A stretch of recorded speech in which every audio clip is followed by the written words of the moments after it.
Good afternoon, good evening, and welcome to this webinar on how to ace GMAT sentence correction by leveraging meaning and logic. In this webinar, we talk about our famous three-step approach, or meaning-based approach as people call it, to ace the easiest to the most challenging sentence correction questions. This is a fairly application-focused webinar, and to make sure that you can apply the concepts, or you know the concepts that we're going to apply in this webinar, we did send a few video lessons your way.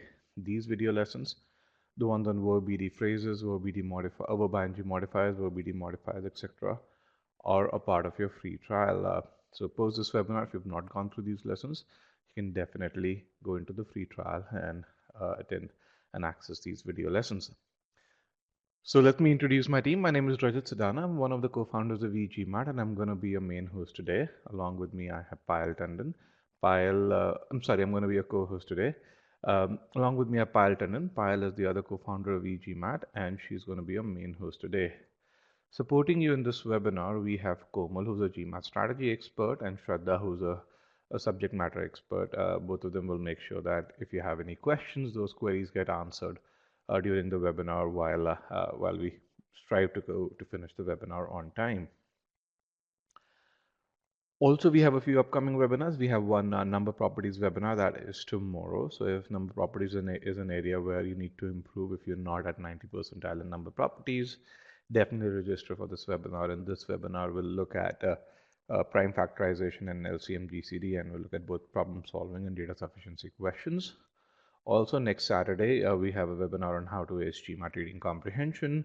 In this webinar, we talk about the key reading strategies that you can use to improve comprehension, and once you improve comprehension, acing GMAT RC actually becomes quite simple. Behind this, since this is a free webinar, we ask a few leading questions just to make sure that we're able to assess the makeup of this group. The one question that we ask is, when do you plan to take the test?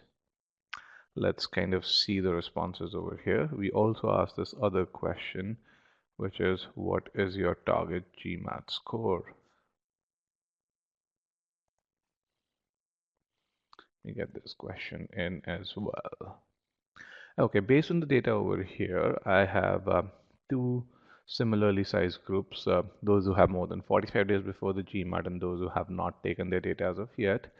We also have a slightly smaller group of those who have between a month and 45 days, and then we have a few folks who have their GMAT right away and a few folks who have between 16 and 30 days before they start their test. With regards to the target GMAT score, the biggest group that is there is in the 730 to 750 score range, and it's about 67, 68 or 60 or close to 70% of you are aiming for a score of 730 or higher. We also have about 20% of you, or the numbers keep on changing actually, in the 710, 720 bracket, and then we have a few folks, about 10% of you, in the 600 to 700 bracket. With that, let me go right into the webinar pane. The screen will have changed for you, or it will be in the process of changing for you, depending on which part of the world you are in. So I'm going to give it another 30 seconds to make sure that even those of you who are in the eastern part of the world, the screen does change for you.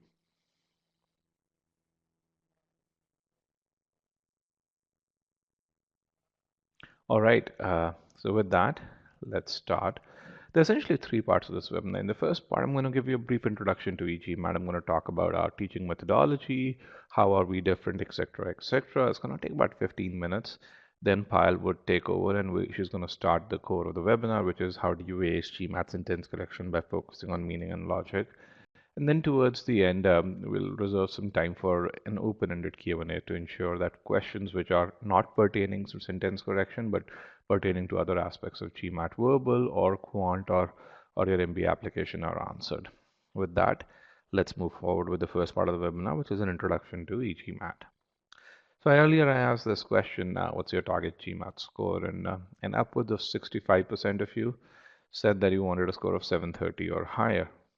While that truly is the case, statistically only 6% of the people get to this score.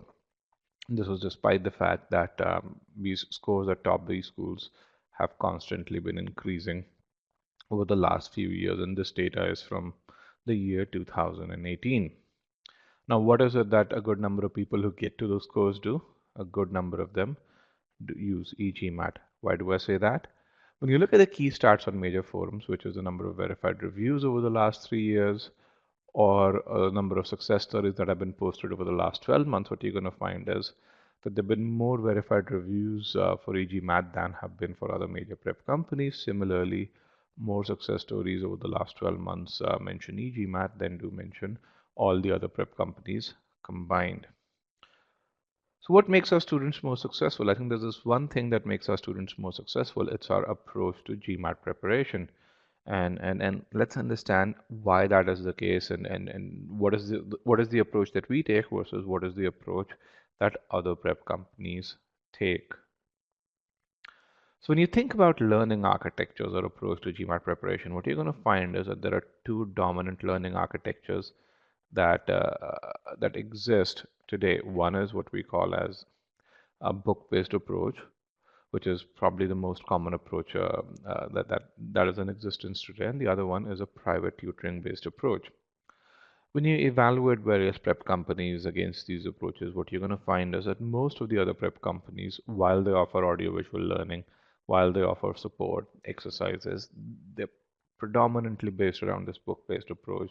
Whereas when you evaluate e-GMAT, what you're going to find is the architecture of our learning aligns very closely with the architecture of a private tutoring-based approach. So let's understand the differences between these two architectures and see why one architecture is more successful than helping you get to that 720 or higher score. So we're going to take a use case of a student who wants to go from a 600 to a 720 score. So if you want to do that and do that efficiently, here are, at a very high level, the key steps that you would take. One is you're going to first create a path towards that goal from a 600 to a 720. Then you're going to identify the gaps and learn the concepts that you need to learn. Now, learning concepts isn't enough. You also need to make sure that you know how to apply those concepts. And again, since you want to be among the top 6 percentile of students, you need to be able to attain a level of mastery that you actually get there. Now, let's see how a book-based approach, you know, gets to these to solving these problems. Now, book-based approach is all about autonomy. So when you start studying using a book, you actually get a few study plans, and you have to choose which study plan you're going to follow. Now, the problem is that none of these study plans are personalized to you. They're generic, but they're not personalized to your particular use case. So essentially, you choose one study plan that's provided and start following it. You start learning concepts. Now, there are a good number of books that will tell you, that are an excellent source of learning concepts. But essentially, the burden of validation as to whether you've learned the concept well enough is completely on you. In a sense, when 1,000 people go through a lesson in a book, they learn to 1,000 different degrees, and essentially, a book doesn't tell them that whether they've learned beyond a certain amount of learning threshold or not. Then you come to applying those concepts. Now, one area where, owing to the static architecture of a book doesn't do really well is teaching you how to apply those concepts. Uh, so, so, uh, so essentially, people who study using books, they basically solve a good number of problems to learn how to apply these concepts. And then some people are able to do that. The best and the brightest do indeed succeed using books, but most people essentially are unable to learn the application of concepts. And when it comes to learning how to evaluate mastery, uh, uh, people who again study using books, they end up taking mock tests to figure out whether they're able to reach to that target score or not, and that onus of evaluation of a mock test is completely on you. A private tutoring architecture approaches these problems slightly differently. When you work with a good private tutor, the first thing that a private tutor would do is to create a personalized study plan for you, and that study plan would be personalized based on your strengths as well as your weaknesses. A private tutor will ensure that you don't spend as much time in the areas of your strength, yet spend enough time to attain that level of mastery that you want to attain, and then spend more time in overcoming your weaknesses. Then a private tutor would teach you concepts and would evaluate you constantly while teaching you concepts. When you start learning application using with a private tutor, what a private tutor would do is he'll tell you how do you approach a problem, what do you do in step one, what do you do in step two, what do you do in step three, and then as you solve problems, the private tutor will evaluate where you're faltering and why you're faltering and give feedback that's personalized to you. And essentially throughout this process, a private tutor would constantly keep on evaluating to say whether you have learned enough, whether your ability to apply has improved enough as to whether you are in that top 6 percentile of students or not. So essentially, what's the difference between the two approaches? While you learn the same concepts, a private tutoring based approach is a lot more personalized. It focuses a lot more on applying the concepts and it's a lot more directional towards your target score. So let's see, why do we say that that e-GMAT's based on this private tutoring based approach, whereas most of these other prep courses are built on that book based architecture. Again, we're going to take the example of someone going from a 600 to a 720 score, and we'll start with the first step, which is creating a study plan. To make sure that each one of you is able to create your own personalized study plan, we've created a utility called GMAT Plan, or a personal study plan. It's an AI-driven utility.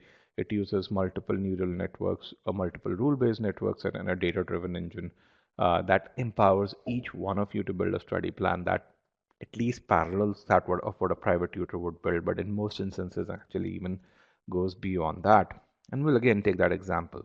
So let's say you want to go from a score of 600 to 720 now, and you say that your 600 score is composed of a 50 percentile score in quant and a 50 odd percentile score on verbal. This was actually the screenshot from the tool itself.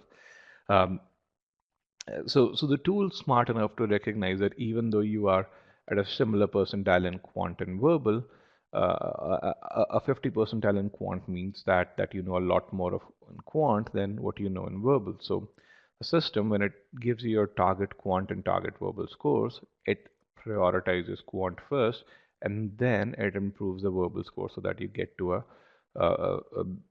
a 720 score. Now, if you like this, that's great, which I think it's a great recommendation. But if you don't like this, you can actually change this manually. And as you change this manually, as you change a verbal or a quant score, the other score changes automatically, so that whatever you do, you end up with that 720 score. So now you have a target quant and a target verbal score. You've got to figure out how do you get to that target quant and a target verbal score. And again, this tool gives you recommendations as to how do you get to a Q50 based on your current arithmetic and algebra abilities, and how do you get to a V38? What's the shortest way to get to that based on your sentence correction, critical reasoning, and reading comprehension starting abilities? Now, in this case, the tool's recommending that the student excels in sentence correction. This is based on the fact that his starting ability in sentence correction was probably higher, or the student showed a preference for sentence correction over other sections. So these are all the things that the tool takes into account. And when you go through this process, what your study plan looks like is it says this is where you currently are, which is this is where your score of 600. These are your starting abilities, and essentially in quant and verbal, and then these are the target abilities that you're aiming for in quant and verbal. So when you do this, your study plan's not a black box in which you're studying. It's becomes a set of 5 neat milestones, and if you achieve those milestones, you can be very certain that that you're going to achieve that 720 score. Now you want to figure out, okay, how much time do you need to put in to achieve those milestones? And based on the data that we have from about 35,000 odd students, we've created those estimates as well. Where in this case, in arithmetic, because you're starting at a 59 percentile, you need about 1.4 weeks, or about 34 hours to get to an 83 percentile. In algebra, because you're starting at a lower score, you need about 2.4 weeks to get to an 83rd percentile. Again, you can see you have your starting abilities, your target milestones, and the time per subsection put in over here. Now, if you want to take the test sooner, you put in more time, and the tool's smart enough to tell you to shift these timelines inside. So when you do this, what you focus on is hitting these milestones. Your personalized GMAT preparation becomes this. The tool also provides a calendar view where you can really change the sequence of sections, and you can change the amount of time that you put in every day. And it tells you, okay, what to study when. Here you're studying arithmetic, here you're studying algebra. You can really see the change in color. And again, so on and so forth as you go from one month to the other. So why did we build this tool? We spent 1,000+ hours building this utility so that each one of you can create your personalized study plan in fewer than 7 minutes or so. That's all that it takes. Many of you actually use a private tutor, probably do not have as specific a study plan as this. But when you do this, you know the milestones, you know what you need to achieve in what time. And the beauty of this is we give you tools to track whether you're achieving or not. And if you're not able to do that, you can always come in and adjust this. But it is definitive, it is trackable, and it is something where you're constantly getting feedback. Now, once you've built a study plan, a private tutor teaches you concepts and it gives you feedback at every stage to see whether you're learning or not. The e-GMAT course is designed in a very similar manner. This is a subject verb module. You can see this is the second module in our sentence correction course. It's one of 15 modules over there.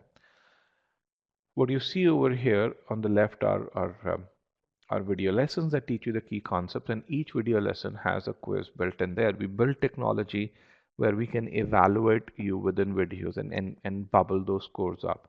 So you get feedback every 15 to 30 minutes of your learning and feedback as to whether you've done well or not.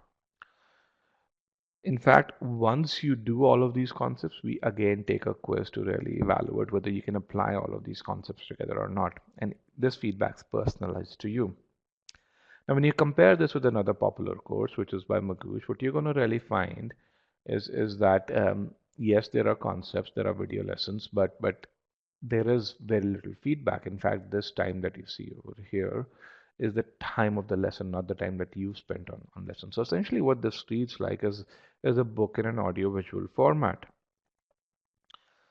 The next step that a private tutor does is he teaches you how to apply concepts, and teaching you how to apply concepts means telling you what do you do in step one, what do you do in step two, step three, and so on and so forth.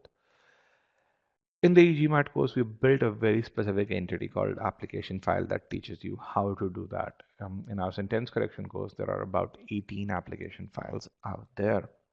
Then once you learn how to apply, we also give you a practice quiz to evaluate your ability to apply this, and a chosen set of official guide questions, questions from official guide, in which come with comprehensive solutions.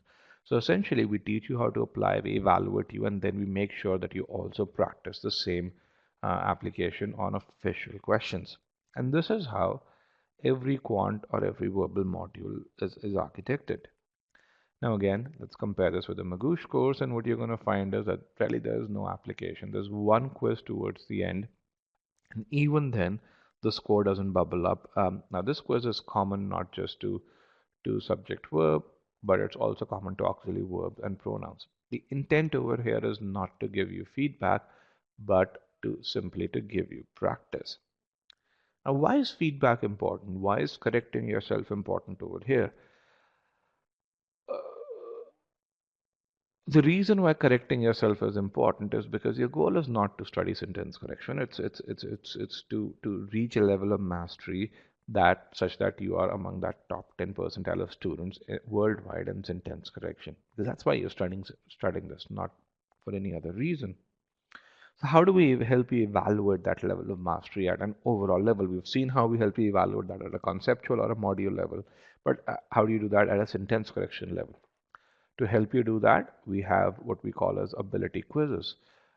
We have this tool called Scholaranium, which is built on a platform of ability. So once you're done with the sentence correction course, you can take a sentence correction ability quiz. It will tell you your ability score. It will also tell you why you've gotten that score. So, for example, for this particular student, one of the reasons why he hasn't gotten that 90 percentile score is because he's not doing as well in the comparisons module. And because the student is not doing as well in the comparisons module, he can just go back, revise that module, come back, take another ability quiz, and within a day and a half, this guy can go from a 76 percentile to a 90 odd percentile.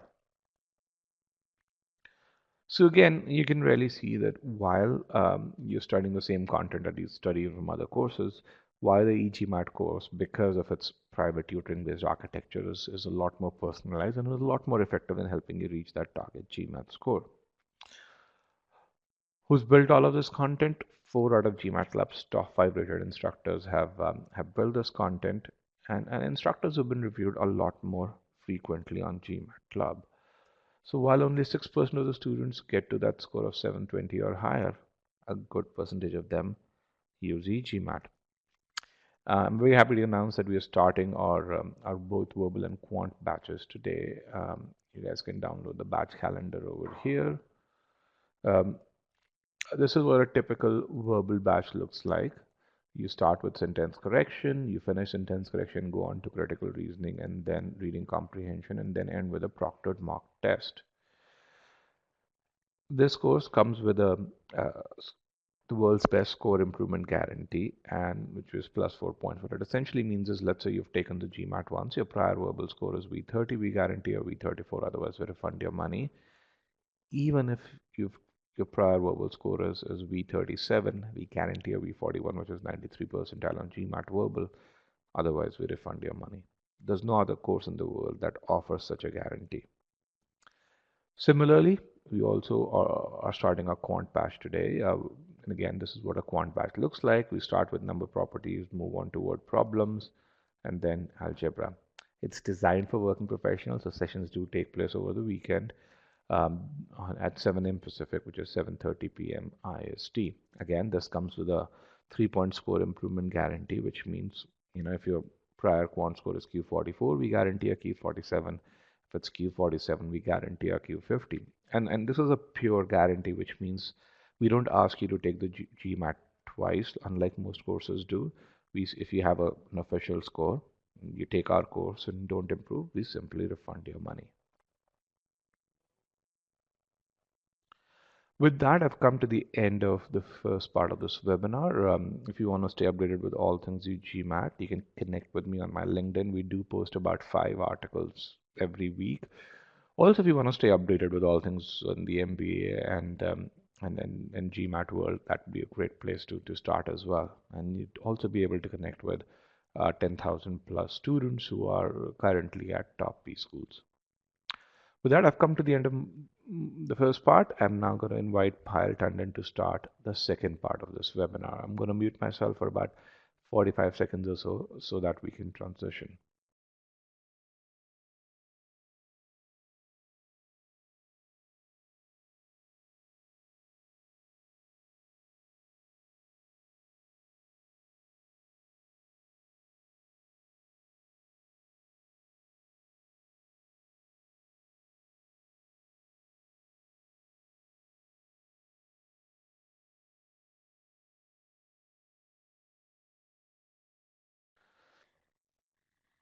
Good morning, good evening, and hello everyone. Let's just make sure that everyone can hear me clearly. So give me 1 second here to bring out this board.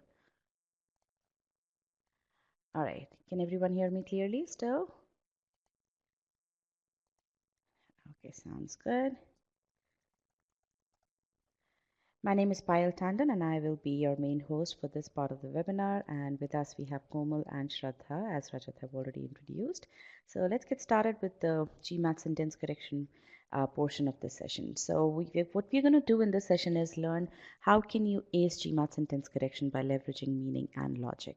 Okay, so first we're going to discuss your current approach towards sentence correction so that we understand where is it that you're at when you think about sentence correction, when you think about solving questions in sentence correction. And then we're going to talk about what is actually important to master sentence correction. Why do we say that meaning is so important, and how can focus on meaning help you master sentence correction? We'll be spending majority of your time in this portion. And then towards the end, once we understand what is important, we will incorporate those important things into your plan of action so that you get a very concrete plan to begin mastering sentence correction. So let's get right into the first part. Now, for this first part, I'm going to ask you two questions, and I want you to look at the three choices that you see on the screen. In your opinion, which of the following is the most critical to master in order to ace sentence correction? So look at the three choices that you have on the screen and then select the one that is the most pertinent according to your assessment.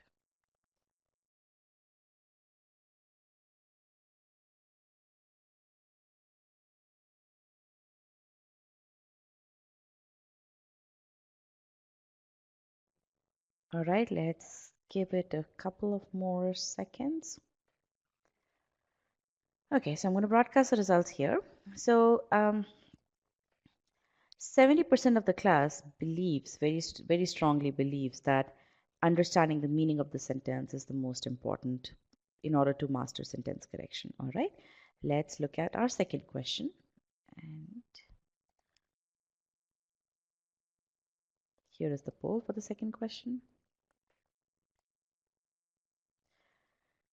Now, what I want you to focus on is when you solve sentence correction question on your own, how do you split your time?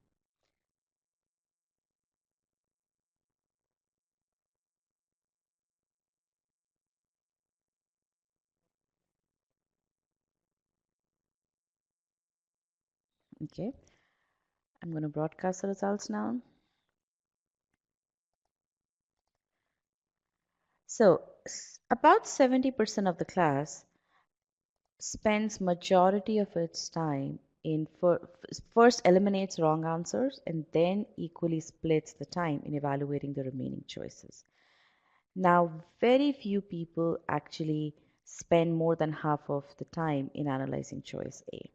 And to tell you the truth, the correct aspect over here is if you are truly applying the meaning based approach, or if you truly understand that the meaning of the sentence is the most important thing, then ideally you should be spending more than half of your time in analyzing choice A because that is where the crux of the sentence correction question lies. And why do I say that? Because that's where you understand all the linkages in the sentence. That's where you understand what is it that the author really wants to communicate through this sentence. Okay, and that is what we're going to be doing in this session. We're going to be teaching you how is it that you can truly imbibe meaning in your approach. Today what's happening is you know that meaning is important, okay, and that's a very good first step, but what you don't know is how can you implement meaning in your approach. Okay, so what we are going to do is we're going to understand why is it that we believe that meaning is important. Okay, then we're going to explain to you why is it that you should spend more than half of your time on choice A, and then we'll see, okay, if you are spending this much amount of time on choice A and you have four more choices, then how does this whole thing plays into the timing aspect of the test. Okay, and then we'll talk about your plan, that is how do you get to that 90 percentile ability. Okay, so with this, let's get into our questions right away. We're going to be solving about four questions in this session, not about four questions in this session. And the first, and as we solve questions, you'll see that the questions are progressively, um, the difficulty level of the questions would increase progressively in the session. Okay, so we are getting your feet wet, and then we are explaining to you a few more things, and then we are getting you a little bit more difficult question, and so on and so forth. Okay, so the first question obviously is going to be the easiest of all. So let's get right into it. Read the question, and I'm going to get the poll so that you can put in your answers. And can all of you please click on still solving in this answer poll so that I know how many people are actively engaged in this session, engaged in solving this question?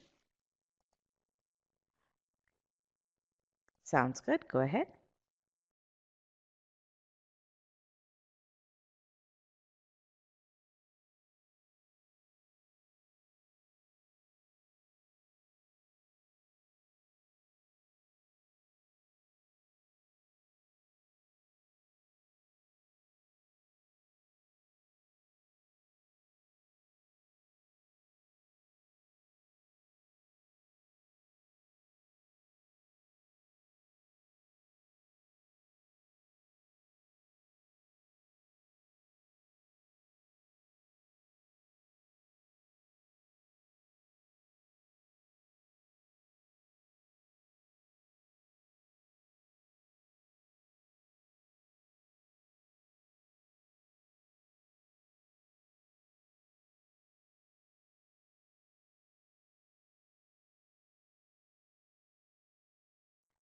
All right, I'm going to end the poll now. So about 73% of the class has selected choice D as the correct answer, and that is indeed the correct answer. So let's get right into this question. The first thing that we have to do is, and I'll be asking you a couple of questions. So let me bring about this poll as well over here. All right.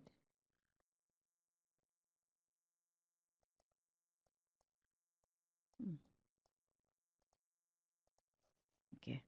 Just give me 1 second, everyone. Just there's some problem with that poll.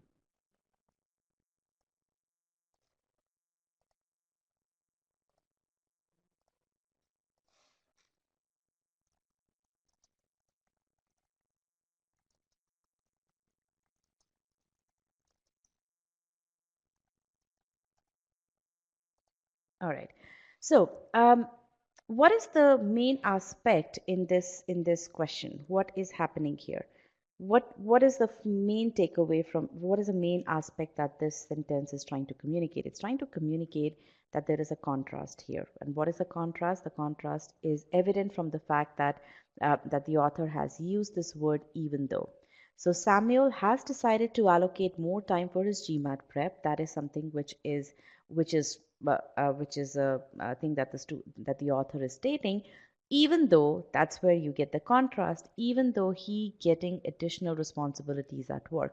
So these are the two aspects that the author is stating, and he's connected these two aspects utilizing by, through the means of a contrast. Okay, so even though the responsibilities at work have increased, Samuel has decided to allocate more time for his GMAT prep. Yes, so no problems in understanding the meaning of this sentence. And if you think about it, this meaning is very close to home. I mean, we all can associate with this sentence very easily, right? So now let's go through what is wrong in this sentence, because yes, we understand what the author wants to communicate, but is he doing a good job in communicating that? The answer is no, because we can easily spot a subject verb error over here. There is no verb for the subject he, because getting cannot act as a subject, as a verb. Sorry, there is no verb for the subject he, because getting cannot act as a verb, right? So all of us understand that. So choice A is wrong. Now we move on to choice B. Samuel has decided to allocate more time for his GMAT prep. He got additional responsibilities at work. Now, in this sentence, the meaning has been distorted. And why do I say that? Because the contrast is no longer evident, right? The meaning has been distorted. The author is not, this choice is not communicating the entire sense that the author intended to communicate, and that is why choice B is not wrong. Okay, is wrong. Apologize for that. Yeah, so that is why choice B is wrong. Okay, let's come to choice C. Samuel has decided to allocate more time for his GMAT preparation when he gets additional responsibilities at work. Now, in this case as well, now there is something wrong with the grammar of the sentence also, but even if you can't spot that grammar error, even if you can't spot that verb mismatch error, it's very clear that there is this very big meaning error here, which is that the author didn't say that he has decided when he gets additional responsibilities at work. I mean, there is no timing relationship. All the author wanted to communicate was that there is this that there is a contrast here, right? So even in the cases wherein the grammatical error may not be that prominent to you, you can eliminate choices if you focus on the meaning aspect of it in the choices where the meaning is clearly distorted. Okay, and that is the beauty of the meaning based error, because we are also that is the beauty of focusing on the meaning while you are solving a sentence correction question. Okay, now let's come to choice D. Samuel has decided to allocate more time for his GMAT prep despite getting additional responsibilities at work. Now in this case, the author has changed the sentence structure. Okay, because now we no longer have a subject verb. We don't no longer require a subject verb pair in the second part of the sentence, but the structure that he's used is absolutely concrete. There is nothing wrong in that structure, and it communicates what he intended to communicate. So choice D is the correct answer. Look at choice E, preparation because he got additional responsibilities. Again, there is no causal relationship. So choice E is wrong. So again, the main thing over here is that the author can distort meaning of the sentence in multiple ways. And that is why before you even start looking at the choices that have meaning distortion, you need to understand what is the meaning that the author wants to communicate. What is that logical sense that the author wants to communicate? Okay. So now what we're going to do is we're going to apply this understanding on an official question.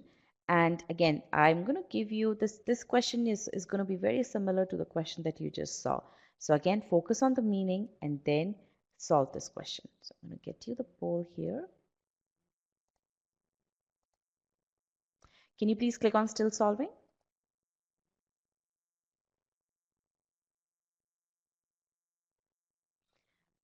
All right, let's continue.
All right, last few seconds.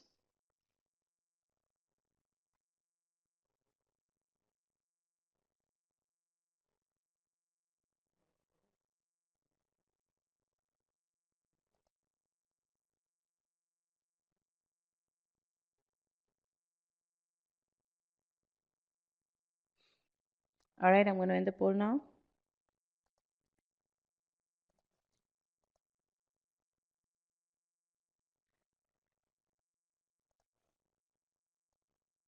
All right.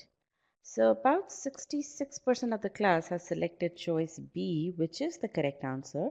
But I want to make sure that you guys selected this choice for the right reasons. So let's get right into the sentence. Now tell me, what is the meaning that this sentence communicates? What are the two things that this sentence talks about?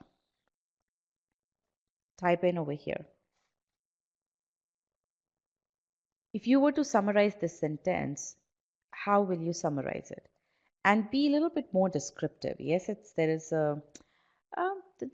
not exactly a cause and effect. Okay, number depends on prey. That's absolutely right. And what else? That is, yeah. How to increase the wolf population?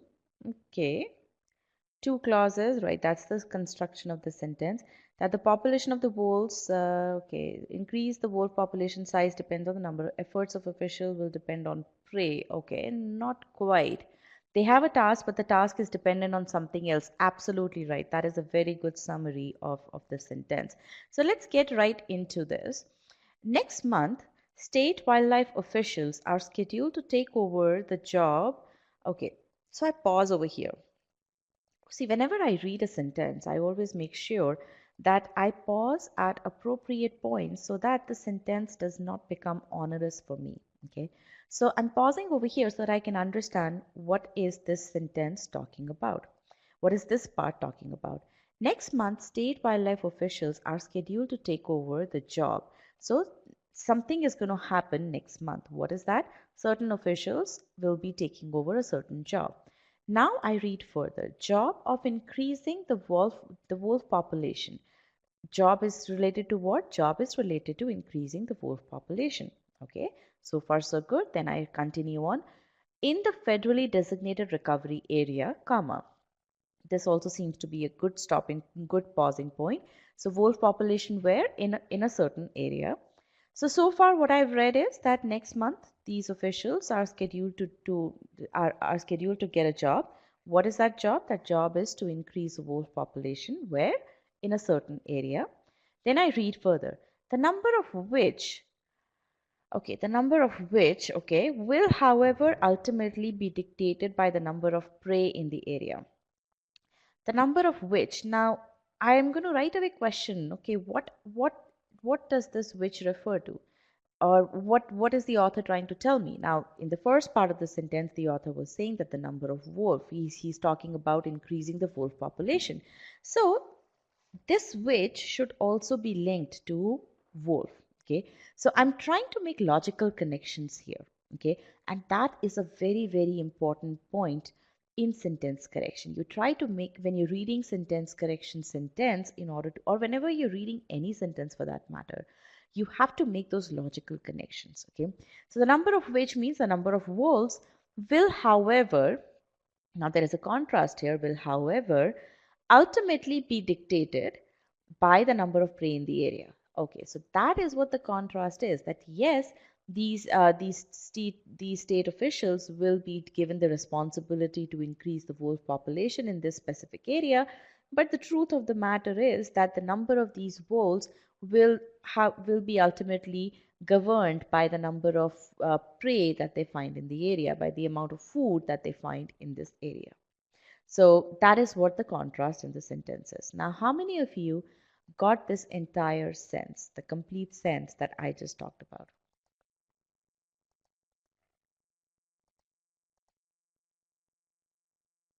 Okay, so quite a few of you got the complete sense. That is good. And this is a very, very important aspect of sentence correction questions. You have to make sure that you understand each and every aspect of the sentence, and you do that by not reading the complete sentence in one breath. You do that by pausing and by thinking about the logical connections that the author has made. In this sentence, I had to pause and understand, okay, what does which correspond to? What is the author saying? Okay, and I'm not just blindly saying that which is a pronoun, so it can refer to any noun or right. So I'm thinking about the logical reference of which, what does the author intend which to refer to, right? And those logical connections is what you need to make, and that is what the meaning based approach focuses on. And that is why we say you need to spend that much amount of time in making sure that you understand all these connections in the sentence, because if you don't understand that, then most likely you are going to find a choice in which you are stuck, because now that choice changes that entire thing, distorts those logical connections. Okay, and that is why that razor sharp focus on meaning is so very important. Okay, so now let's get into our error analysis. What you'll see is the number of which, right? We know that logically which refers to the wolf. Okay, but you will see that wolf is not even acting as a noun in this case, it's acting as an adjective. Now why do I say that wolf is acting as an adjective? Please type over here.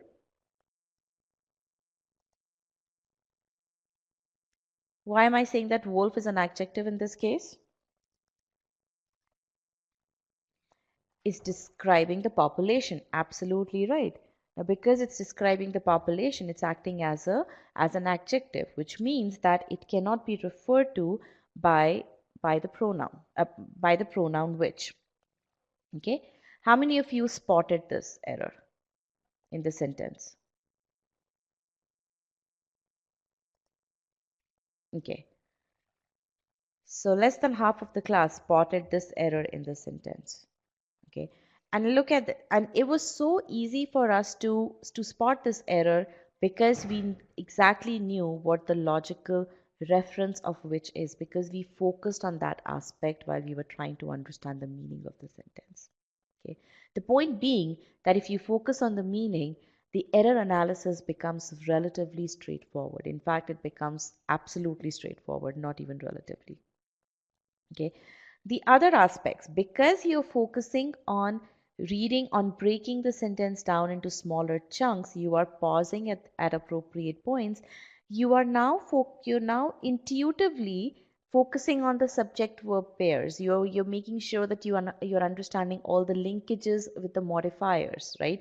What is each modifier modifying? You're focusing on each of these aspects that you need to focus on in order to figure out the grammatical errors in the sentence.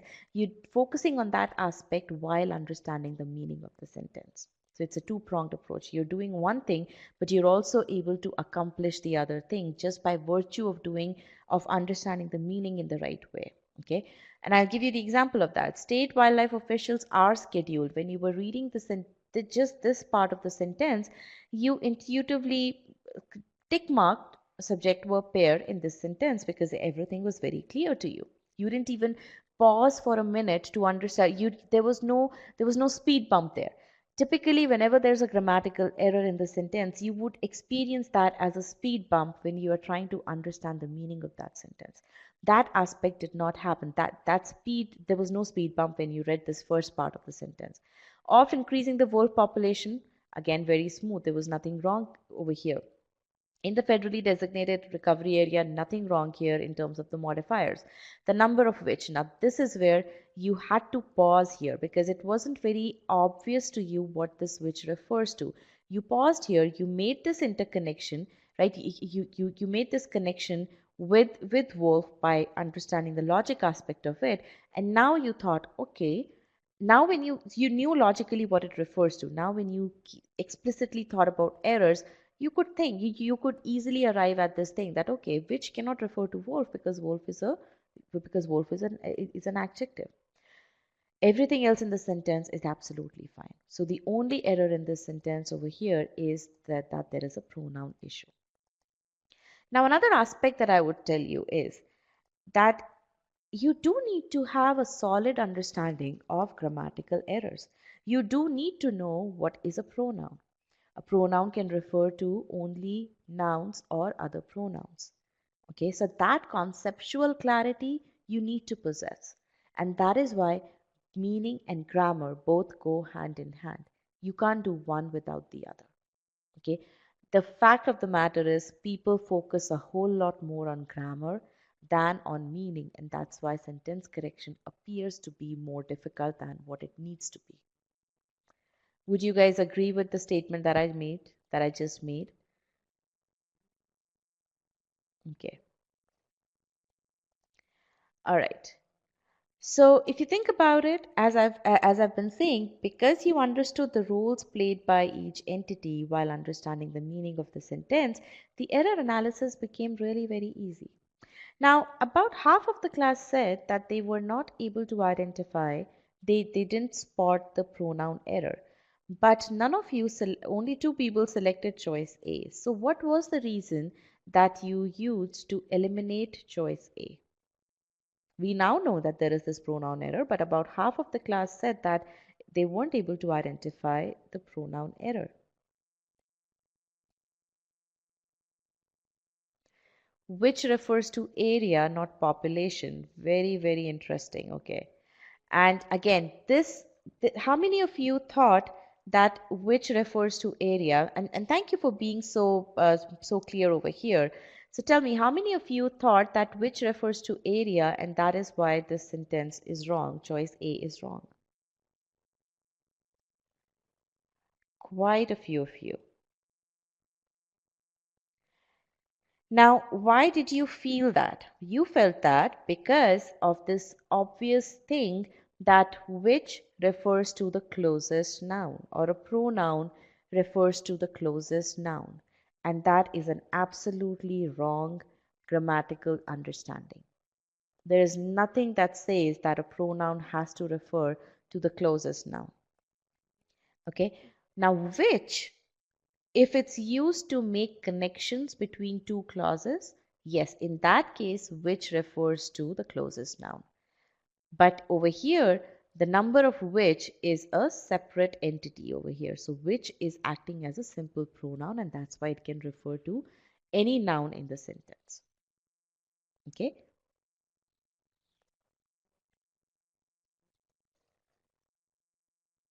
Okay, missing commas before and after, however. Okay. Will, however, ultimately, well, that's where this error is not that prominent to spot, and that's why if we focus on the more prominent errors, that's going to be a lot more easy for us to reject answer choices. Okay. All right, so now let's come to choice B. The size of the population, comma, however, will. Now, in this case, if you think about it, the size of the population, this aspect, we no longer have that dependent clause. I mean, over here, you have a completely separate idea which is connected with the other idea using the word however. Okay, so and again over here you see that this separate clause has been connected with a semicolon. So this choice is absolutely correct both from connection standpoint and from the standpoint of the pronoun. The pronoun has been completely eliminated from this sentence. Okay, so choice B is correct. Now let's look at choice C. When, however. Now about 7 of you have selected choice C.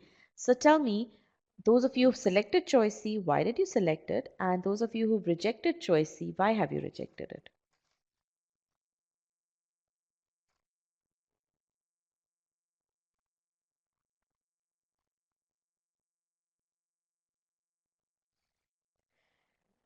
When refers to time, yes, usage of when, so it's incorrect, yes. So if you think about it, over here you are applying meaning, right? You understood that there is no connection of time period over here. There is no logical reason why these two aspects should be connected with the timing aspect, right? And that's why choice C is wrong. Okay. Now, when and however seem to be odd, that is not the correct reason. I mean, that is, it's more of a stylistic thing, and you can't use this error as a deterministic error to reject choice C. The main thing over here is that the usage of when is completely illogical. Using when, the author cannot express the contrast that he intended to express, and that is why choice C is wrong. Okay. Let's look at choice D. Choice D, the number of which will, however, why did you eliminate choice D over here?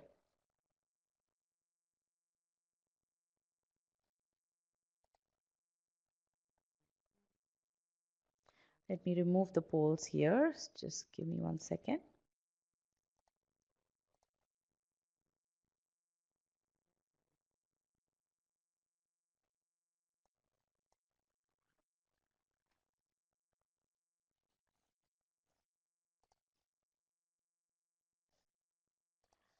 Why did you eliminate choice D? Absolutely right. You eliminated choice D because it has the same pronoun error over here, right? That is why choice D is wrong. The other thing is there is this connection error here as well. You have the semicolon, and that is actually wrong because this is not an independent clause. But the thing is, this error, I would say, even if you're not able to spot, it's not that big a deal. As long as you can spot the main error over here, which is that which cannot refer to an adjective. Okay, so that is why choice D is wrong. Okay, now choice E is wrong because again the size of the population ultimately be dictated. This is incorrect verb form. Now to eliminate choice E, it's very important that you don't lose focus on the non-underlined portion of the sentence. Okay, and that is very, very important. Okay, all right, so in this sentence, in this question, what we've really seen is that if you understand the meaning of the sentence in its entirety, you will not struggle when you see answer choices that may not have that evident grammatical errors. Okay, because more than likely you are going to see those logical shifts in meaning. You are going to see those more prominent logical issues in the choices, and that is why it's very very important. Not only and plus, if you focus on the meaning of the sentence, your error analysis becomes very straightforward. You're able to eliminate choices in a lot more um, uh, consistent and in a lot more deterministic fashion. Okay. Now, at this point in time, I do want to talk about Nishant. Okay, here is an example of one of the many students who benefited from this focus on meaning. Before using meaning-based approach, Nishant struggled to finish verbal section on time. This was despite knowing all the SC rules. But once Nishant embraced this approach, he realized that he was naturally able to solve sentence correction questions with high accuracy in 45 seconds or fewer. And that is the beauty of the meaning based approach. It may appear as if you're going to take longer to solve SC questions if you focus that much on the meaning, but ultimately if you, once it becomes a second nature to you, you are able to solve this. You are able to apply this entire meaning based approach uh, on sentence correction questions in a lot more timely manner. Nishant was admitted to Ohio Fisher with full fellowship. Now, even though he applied very late in the process, almost in round three. Okay. And the reason that I love this story is because here is a guy who was stuck at 570 and was wondering whether he would even get into a B school. And in the end, with all his hard work, he was not only able to get into a B school that's ranked highly in operations management, but was also able to secure a full ride. And that is the power of preparing in the right manner. All right, so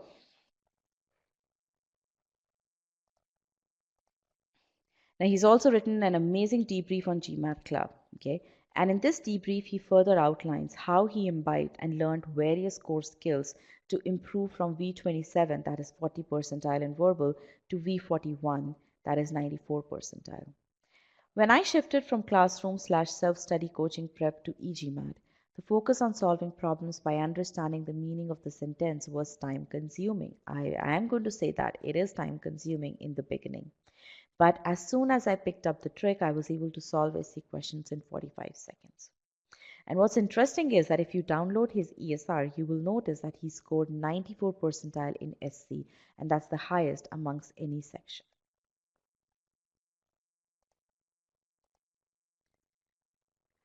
Now, this is a success story of a person who sets very high standards for herself. Samia works at McKinsey. She's been a topper all her life, yet she struggled to score that 760. She really struggled with sentence correction. She could not figure out why in sentence correction questions certain answer choices were incorrect and how to arrive at that correct answer in a definitive manner. Because of her score, because of this aspect, her score was stuck in the low 700s.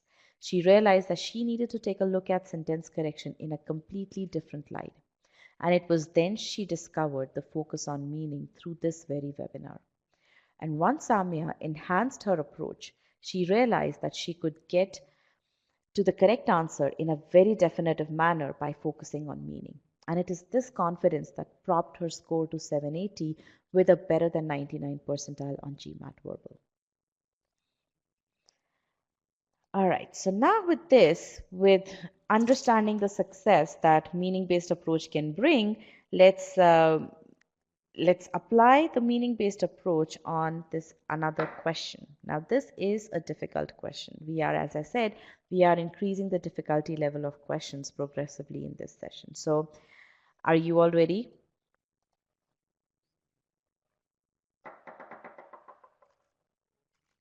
All right. So, I'm going to clear out these answers. And can you please click on still solving?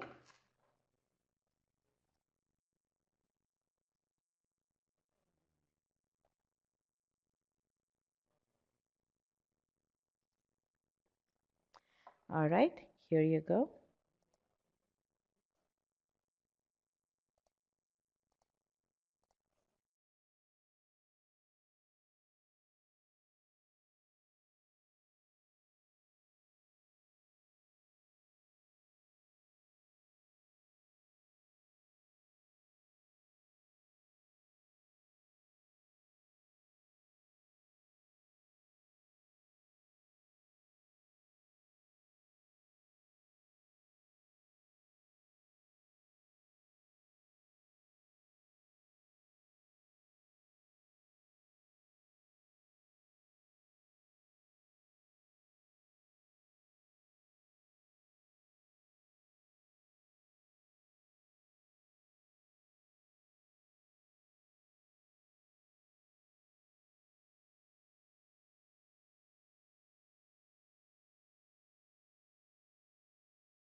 Last 10 seconds.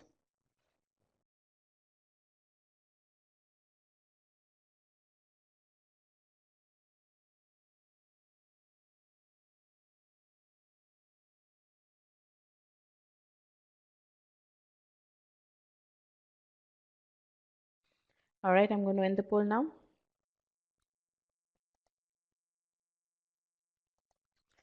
Okay, so here are the results. About 56% of the class got this question correct. Choice B is the correct answer. Now, how was this question? Tell me. Were you able to apply? Were you able to focus your time on understanding the meaning of the sentence? Meaning helps, a lot of clauses, medium difficulty, options for time consuming. Okay. Too big a sentence, right? Modifiers are tricky, time entirely spent on understanding the meaning. How many of you consciously applied, consciously spent more time in understanding the meaning and felt confident of your answer choice selection? Okay. So quite a few of you, and that's a very good number. And that is really a good thing. And I can see even if half of the class was able to do that, I'm really happy. Okay. Because again, it takes time to acquire this new skill. Okay, and this is a complicated sentence. It's not a straightforward sentence, and that is why when the sentences get complicated, and which is what you're going to experience, because you have to answer difficult questions correctly in order to score higher on the GMAT, you have to have a process which is very, very robust. And this is the process that is the most robust that there is. Okay. So now let's go into our answer to our step one, which is to understand the meaning of the sentence. Because diegetic music, I'm going to pause here. Why? Even though I've read just 3 words, I'm still going to pause here because I want to make sure that I encapsulate the meaning. What is it? Because diegetic music. There is a causal relationship in this sentence. So I should be, it's something related to diegetic music and there is some cause and effect. And I'm going to see, okay, what it is. Because diegetic music actively referenced in the film rather than confined to the background, another comma. So this comma pair is a very good indication that this is a big chunk of part which I can read, big chunk of the sentence which I can read together and I can understand its meaning. Actively referenced in the film rather than confined to the background, what is it describing? What is this part describing? It's describing the diegetic music. That diegetic music is actively referenced in the film instead of simply being stuck in the background. Okay, invoking a sense of verisimilitude and another comma here. Now, what invokes the sense of verisimilitude? The diegetic music. Absolutely right. Now, how many of you know the meaning of verisimilitude? Prior to reading this sentence, how many of you knew the meaning of verisimilitude? Hardly anyone, right? There are 3 people who knew, and really kudos to that. I did not know what verisimilitude means, okay? But that should not bother me because it's not really getting in the way of my understanding the meaning of this sentence. And really speaking, the author has already defined what verisimilitude means. The idea that art can express a truthful version of reality, that is what verisimilitude is. This idea that art can actually express what reality is. Okay, so diegetic music invokes a sense of verisimilitude, and then we see so far till this part of the sentence I have read quite a bit about diegetic music. I know that there is some cause and effect. I know that there are 2 aspects that the author has mentioned about diegetic music, that it's actively referenced rather than being in the background. It invokes a sense of verisimilitude. What is verisimilitude? I know that aspect as well. And then the author tells something about filmmakers. Filmmakers creating period dramas use it often. Now, how many of you felt a bit odd when you read the word filmmakers? I mean, you've till this point in the sentence we are talking about diegetic music, and now all of a sudden we shifted our focus to a completely new entity. Not completely new, because yes, you're talking about diegetic music that's used in the films.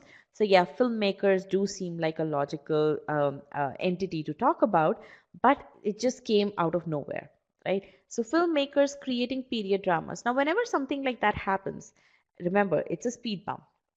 So you know that there is something not quite right with that part of the sentence. So that's an indication. So again, while you're understanding the meaning, whenever you experience such logical breaks, you know that there is some error associated with the sentence. And that is why, if you focus this way, this intently on the meaning, you are going to it's going to help you with identifying the grammatical errors in the sentence. Okay, so filmmakers, but that doesn't mean that you stop understanding, you stop your step one at that point. No, you continue, because it's your job to make sure that you extract the maximum from the sentence. You identify the breaks in the sentence, you identify those speed bumps, but you don't leave the sentence at that. You make sure that you understand each and every aspect of the sentence, which means that you have to understand what the author is talking about, the filmmakers, and what does each part over here mean. Filmmakers creating period dramas, so certain filmmakers who make these period dramas use it often. Now, what is it over here logically? What does it refer to logically? Diegetic music, absolutely right. Now, when you're focusing on the logic aspect of it, you would not get confused as to whether it refers to reality, whether it refers to art, whether it refers to idea, whether it refers to verisimilitude. Again, these are all possible nouns that it can refer to, right? You would not even think about it in that manner. You would know, okay, what makes logical sense? Logically, it should refer to diegetic music, because that is what the sentence is all about. And it makes logical sense that filmmakers who are creating period dramas use diegetic music often. Okay, because of the properties of diegetic music that I have read, that it invokes a sense of verisimilitude. So that makes complete logical sense, right? Now, after you've understood this aspect, now you think about, okay, yes, the authors wanted to communicate a cause and effect, but I know that the cause is related to diegetic music, but what about the if I don't know the complete cause, because the author didn't do a good job at writing it. What's the effect? I don't know what that is. Okay. So there is this meaning issue over here for sure. How many of you were able to spot that when you read this sentence? Good.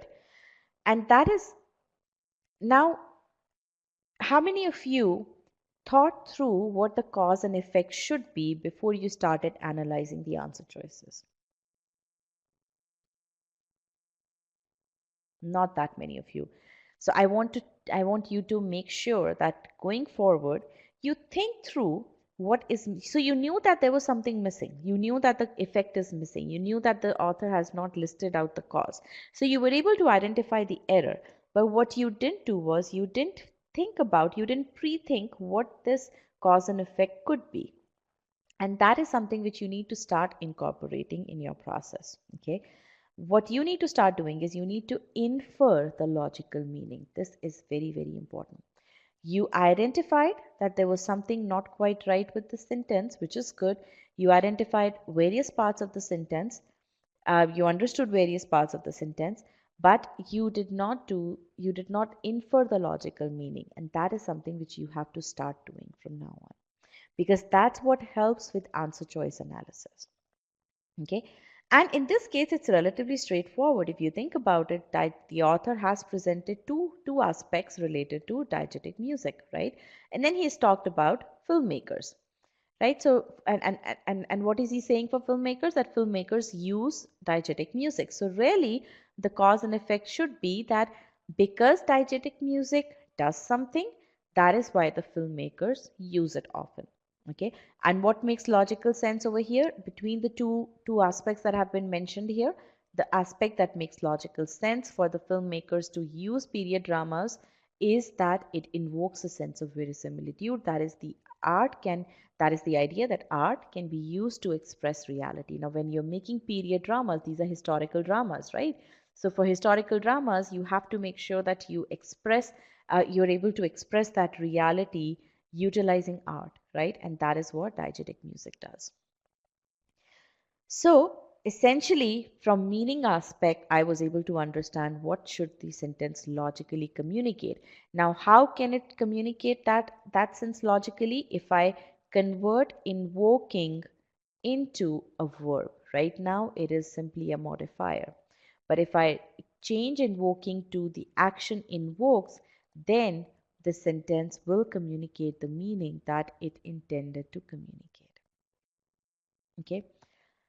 How many of you understand the thought process or the step-by-step approach that I've just shown you?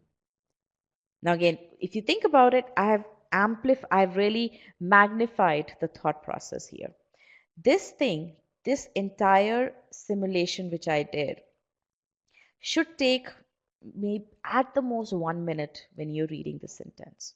Okay, but that's going to happen once you are able to understand, once you're able to imbibe this process, once this process becomes intuitive. But for now, till the time you're practicing this process, you have to see how I break it down into these steps and how I make the connections. I first understood each and every part. I then, as I was understanding each and every part, I recognized those speed bumps. Those speed bumps were clues for me that okay, there could be an error there. Then I made sure that if the sentence does not communicate the complete sense, I don't just move on to the answer choices looking for hints. Many of you do that. If the sentence does not communicate complete meaning, you think that okay, the answer choices are going to help you. Believe me, the answer choices are not going to help you because that's not what their job is. Answer choices are there to confuse you even more. So don't think that the test maker is going to give you clues in the answer choices. So your best bet is that you stay on your own and you understand okay, what should the complete sentence communicate. Okay, now you understood what the complete sentence should communicate. You made sure that you understand all the logical connections and you infer the logical connections wherever needed. Now you go through the error analysis, which should become a moot point here because you've already done 75% of the work upfront during meaning analysis. In this case, for example, you know that invoking should be a verb. You know that there is a verb missing in this sentence, right? And it makes sense to convert invoking into the verb. Okay, rest everything else is fine. Now, when you come to the answer choices, and this is very interesting for this question, the entire sentence is underlined. Now, when the entire sentence is underlined, it gives a lot of opportunities to the test maker to change the order of all these different parts. If you think about it, there are these 5 distinct parts. Okay, let me mark those 5 distinct parts of the sentence. And listen to this very carefully. This is first part, second part, third part, fourth part, and fifth part. Okay, these are 5 different parts of the sentence, chunks of the sentence. Now, because the entire sentence is underlined, the test maker can move these parts around in whichever manner he or she deems feasible and create these different answer choices. Now, what happens is if you don't focus on the meaning a whole lot when you're analyzing choice A, you have to now read each and every sentence as if it's a brand new sentence. How many of you feel that how many of you have experienced that when you solve sentences that are completely underlined, that each and every each and every choice becomes a brand new sentence? And this should not be the case at all.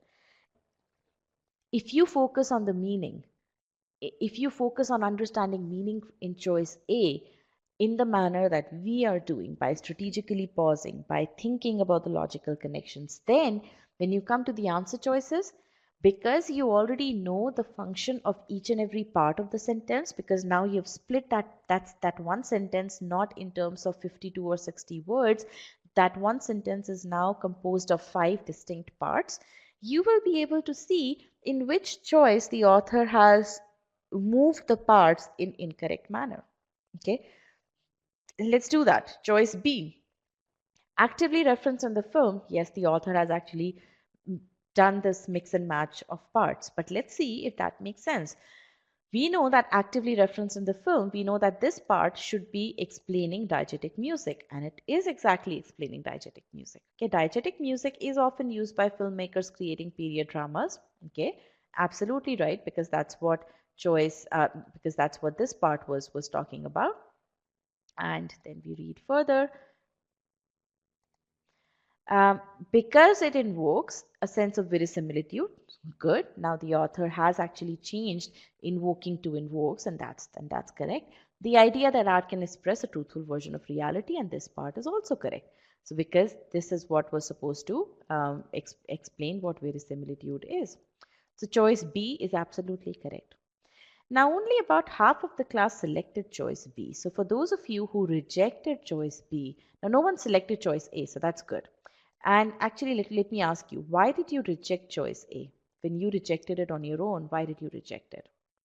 Let's go through each and every choice one by one and understand why you rejected choice A. Let's get a few more responses here. Invokes versus invoking, awkward framing, stumble, the parts didn't connect because of the fifth part. Okay, good.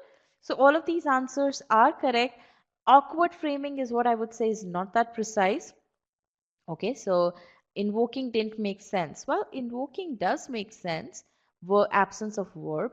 But yes, invoke, you can't say that again.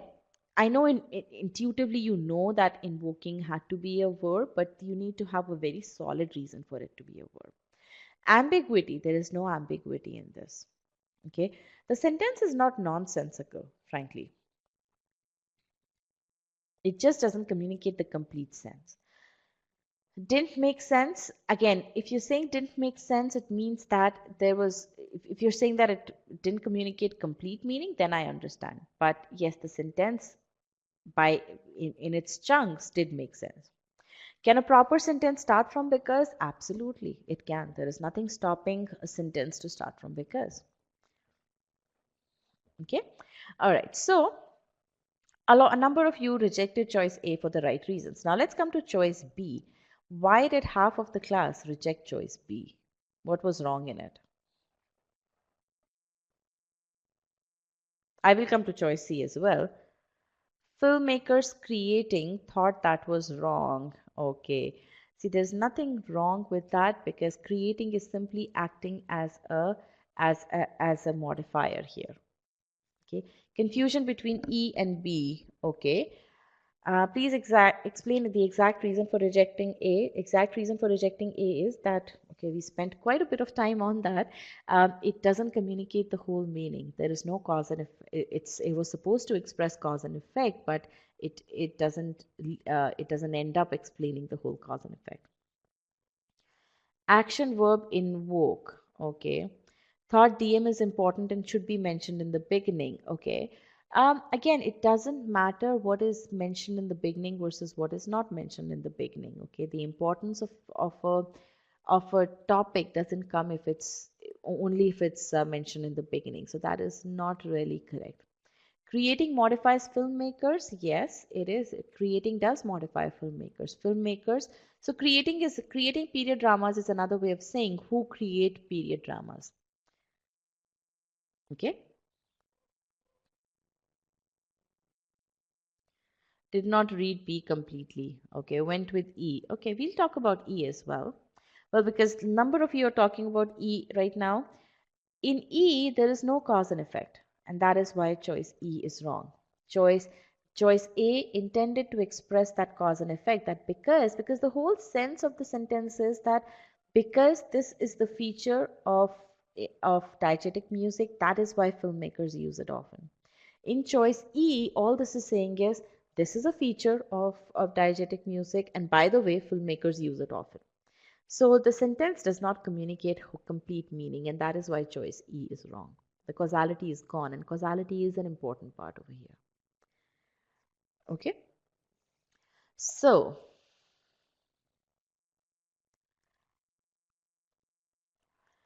All right. So now all of you understand why B is correct? I think there's one student who has some problem with choice A. I would really recommend that you go through the recording of this session once again, this part, because I don't believe. Does anyone else have any questions about choice A? Okay, so I'm going to proceed right now, but definitely go back into this part of the session and you'll understand why choice A is wrong. Okay. All right. So everyone understands why choice B is correct? Yes or no? And I hope all of you understand why you got this question wrong, why you got choice, why you rejected choice B for the wrong reasons. And this is something which I'm going to give you as a very, very important piece of advice that not only applies to essay but applies to every other section on the GMAT, not just verbal, even on quant. Whenever you're answering questions on your own, make sure that you use solutions in a very judicious manner. Make sure that the solutions that you have for your questions are as detailed as they can be. Why? Because solving the question and answering the question correctly is not sufficient. You have to make sure that you answer the question correctly in the right manner for the right reasons. Okay. In this case, if you selected choice B for some other reason than what we discussed, other than what we discussed, then that means you didn't quite get the essence of this question. Okay, if you rejected choice A for the reason that that wasn't a valid reason, that means again you cannot give yourself credit for answering this question correctly, even if you selected choice B. The whole point is when you are in preparation mode, be very, very strict with yourself. Don't give yourself credit for a question in which yes, you marked the correct answer, but you marked it for the wrong reasons, or you rejected some other choice for the wrong reasons. Okay, be very, very critical of yourself. Okay. All right, so let's come to choice C. Choice C is wrong because it doesn't have the right causality over here. And quite a few of you selected choice C as the correct answer. But look at it over here. Just because it is actively referenced in the film rather than staying in the background, that's not the reason that filmmakers use diegetic music. So if you think about it, in this choice, the author has made an illogical connection. Okay, it made perfect sense that because diegetic music invokes sense of verisimilitude, that is why filmmakers use it often. Filmmakers who create period dramas use it often. But just because it's actively referenced, that has got nothing to do with the filmmakers creating period dramas. Okay, so choice C does not communicate logical sense, and that is why choice C is wrong. Okay, choice D, again the verb is missing and not many of you selected choice D. I believe those of you who did select choice D, you just got lost in the complexity of the sentence. Okay, but you can appreciate now. How many of you can appreciate the fact that because we have now split the sentence into these 5 individual parts, analyzing these answer choices is relatively straightforward? Okay, good. Because you need to appreciate that right now. You need to recognize that. Maybe appreciate is not the right. You need to recognize this aspect right now so that you can apply that aspect when you're solving SC questions on your own or when you're learning the process on your own. Okay. All right, and we've already discussed choice E. So I want you guys to now tell me, what have you learned so far?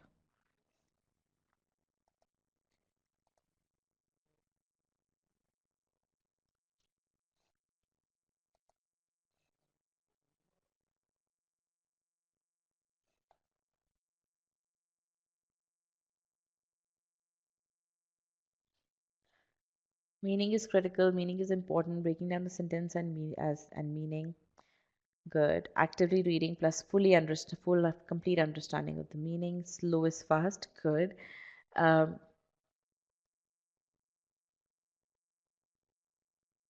apply rules strictly. Didn't talk about the rules as much.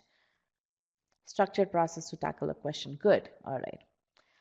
Okay, so, and one thing that you'll observe is that we spoke about grammatical rules Not that much, right? I mean, our primary thing is that we need to focus on the meaning.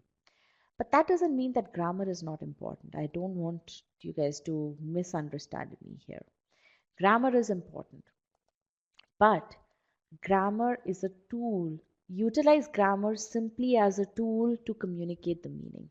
You need to know the grammar. For example, in the previous question, you needed to know how creating is describing filmmakers. Creating period dramas, how is that part describing filmmakers? You need to understand, for example, in this case, the role of verb ing modifiers to describe another noun entities in this case, right? So you need to have grammar, knowledge of grammar, but understand that it is a means to the end. It is not the end itself. By this, what I mean is that a number of you get so caught up with grammar that you get caught up in the nuances of grammatical rules, that you forget that over here it's not that the GMAT doesn't want to test whether you're grammarians or not. Okay, what GMAT wants to make sure is, can you communicate in the right manner?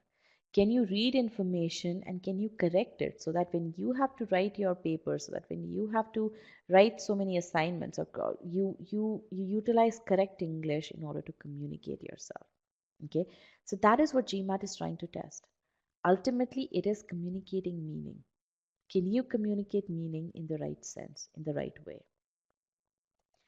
Okay, so again, understand grammar rules. That's important, because without knowing grammar, grammar is a rule set of a language, right? Without knowing how the language is supposed to communicate different sense, you cannot really understand the meaning. So know grammar, right? But don't let it become the end. Don't get entangled in grammar. Understand what is the main thing, which is to communicate the meaning. Okay, so you definitely need to know the grammar rules so that you know how English language is used to express meaning, because understanding meaning is the key. Now, at this point, let's understand, why do people falter? And I want your complete attention here. Not that I didn't want your complete attention earlier, but just look at this thought process here and tell me how many of you can associate with this thought process.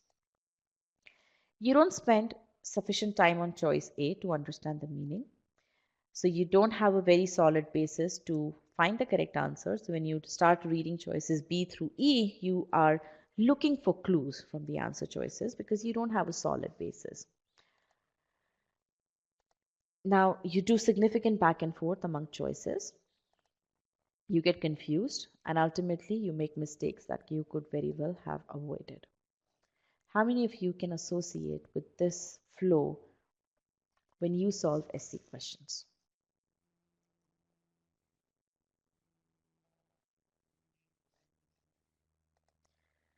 Almost everyone who's responding can associate with this.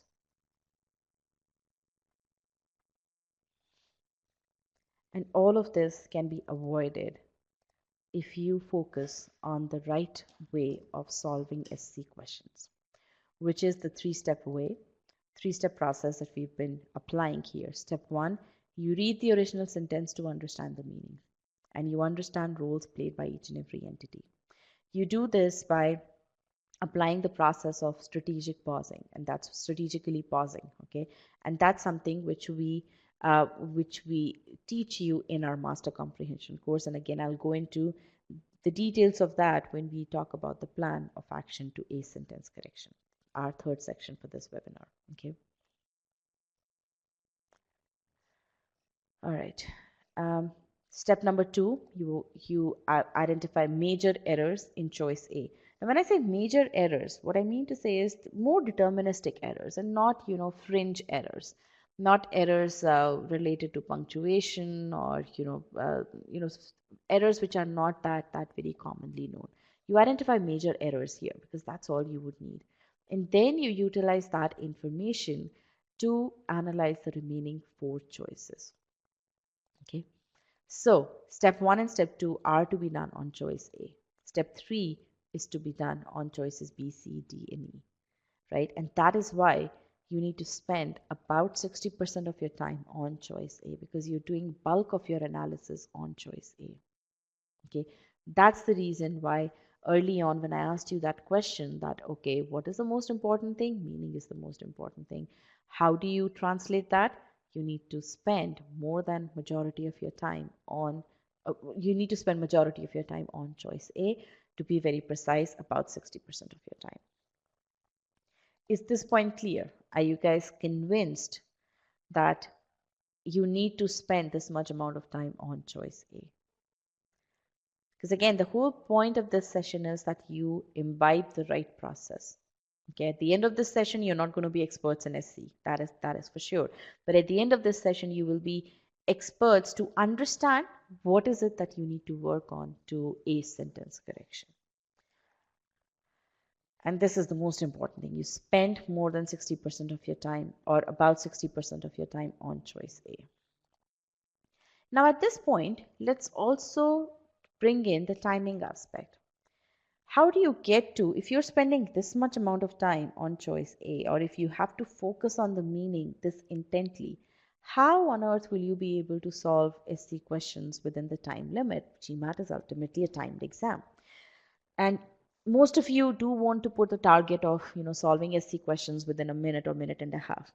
Now we are going to put a target, even more stringent target of solving an SC question in under 60 seconds, in under a minute. And that is possible. That is very much possible. And you've seen the stories that we shared with you earlier, Nishant and Samaya, both of them were able to solve SC questions in under a minute. Now, how is that possible? How can you do that? Okay. The main thing that you have to focus on is you have to learn how to read a sentence. You have to learn how to read slowly and pause appropriately. And I understand that slow doesn't go with 60 seconds, but believe me, it is what, if you read slowly and you pause appropriately, you are going to be able to understand the meaning completely, as we have seen in the case of these three questions, and ultimately you will be able to solve the question in under a minute.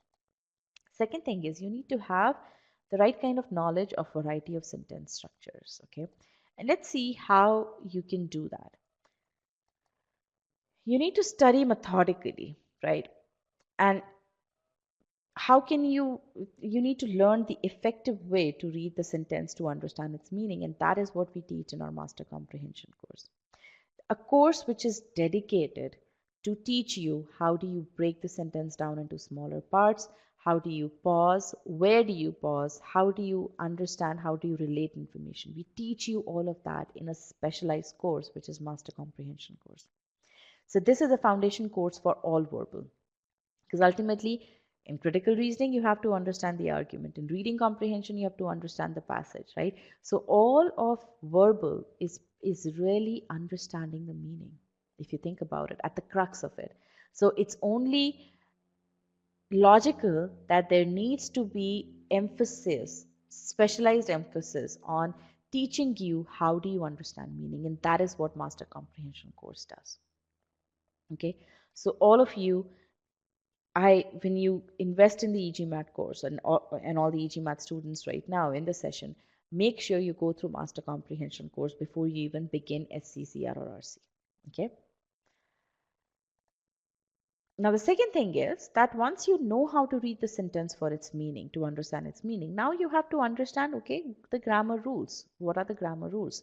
So you see how pronouns work. We understood that. Now again, to understand meaning also you need to have basic understanding of grammar rules, and that's something which we do, which we take into account in the master comprehension course. But other than that, the fact that pronouns cannot refer to adjectives, the fact that verb ing modifiers can be used as verbs, adjectives, and nouns, all those aspects we cover in our sentence correction course. Okay, so you need to focus on those aspects, and we'll talk about this more in detail after we solve this last question.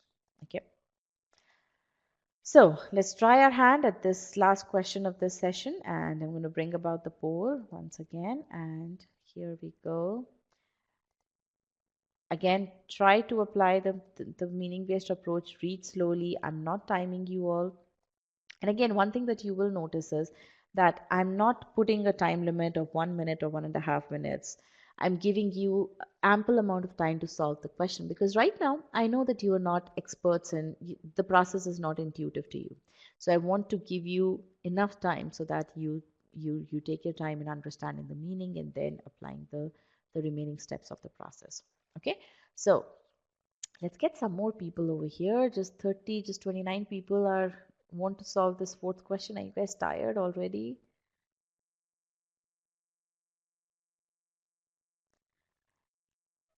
Okay, about 50 now. All right, here you go. And this is the last question, so put it all, you give it all you have.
All right, last few seconds. Put in your answers, please.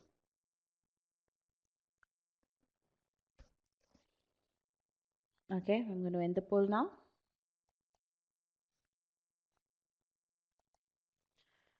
So about 54% of the class got this question correct. Choice C is indeed the correct answer. Now, the difference between this question and the previous question is that in this question, a smaller part is underlined. The entire part is not underlined. Now, how many of you feel that smaller underlined parts are smaller section of sentences that are underlined? Those questions are easier. Quite a few of you believe that to be the case. Really, that's not very evident. That's not truly the case, because the author can actually put in quite a few errors in a partially underlined sentence as well. So let's go through this. Again, we're going to understand, we're going to break the sentence down into smaller chunks to understand the meaning. Unlike, okay, delivery drones, so the sentence is about delivery drones. Unlike conventional modes of transport, there is this contrast here that there is a difference between delivery drones and typical means of transport. So delivery drones ship goods without becoming carbon intensive. Okay, so they ship goods without becoming carbon intensive. So they are able to ship, they do the action of shipping goods and they don't become carbon intensive with their ability to run on batteries. Now, this over here, with their ability to run on batteries, this is truly a speed bump. I mean, first of all, I need to understand what does this mean? What is the role of with their ability to run on batteries? Tell me.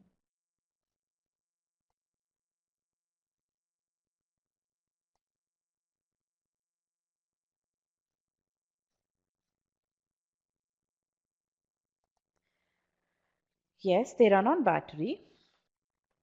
Cause and effect, okay. They're eco-friendly. Okay, yes, they are. Makes them less carbon intensive. Reason for not being carbon intensive. Absolutely right. This is the reason for not being carbon intensive. So again, for those of you who are simply saying with their ability to run on batteries indicates that they run on batteries, that is correct. But you have to show what is the linkage here. What is the role played by this word with, or what is it communicating? What it's trying to communicate is, and it's not doing a real good job at it, what it's trying to communicate is that DD are able to ship goods without becoming carbon intensive. Why? Because they have the ability to run on batteries. Okay, so this is the reason for why they are not carbon intensive. Okay, efficiently covering short distances. Now, what is the role? What is the purpose of efficiently covering short distances? That because they are able to ship, because they are able to run on batteries, they are able to efficiently cover short distances. So that's the result. Okay. However, means that there is a contrast now, right? However, their inability to cover long distances. So now this is a fact. We know that they are not able to cover long distances, may hinder, so may hinder their popularity in transportation industry.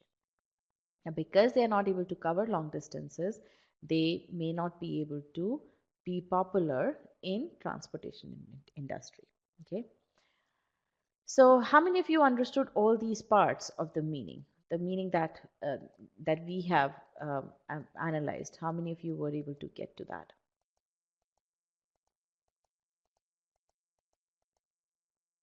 There are two contrasting facts. The first one is a positive feature of delivery drones. They leave less of a carbon footprint and they're efficient for short distances. The contrasting fact here is because they cannot cover long distances, they may not get popular. So these are the two aspects that the author wants to communicate regarding delivery drones. Now we come to realizing this, that even though the entire sentence was not underlined, only a portion of the sentence was underlined, we analyzed the entire sentence because we wanted to make sure that we understand exactly what the author wants to communicate. Okay. Now, when we focus on the error analysis part, we will focus more on the underlined portion because ultimately, why should we waste our time looking at the non-underlined part of the sentence when we know there cannot be any grammatical errors in the non-underlined portion. So now we are going to focus more on the underlined portion, but at the same time, we are not going to lose focus from the non-underlined part. Okay. So the one thing which we had already figured out was with their ability to run on batteries, this essentially presents the reason why delivery drones are not carbon intensive, right? So with is not the right way to express the reason. So we need to correct that. Okay. So the why aspect is not really a good is not really coming out very easily. And again, if you think about it, this is the part that acted as a speed bump when we were reading the sentence for its meaning, and that is the part which truly has an error. Okay, so that's why choice A is wrong. How many of you rejected choice A for the reason that we just discussed?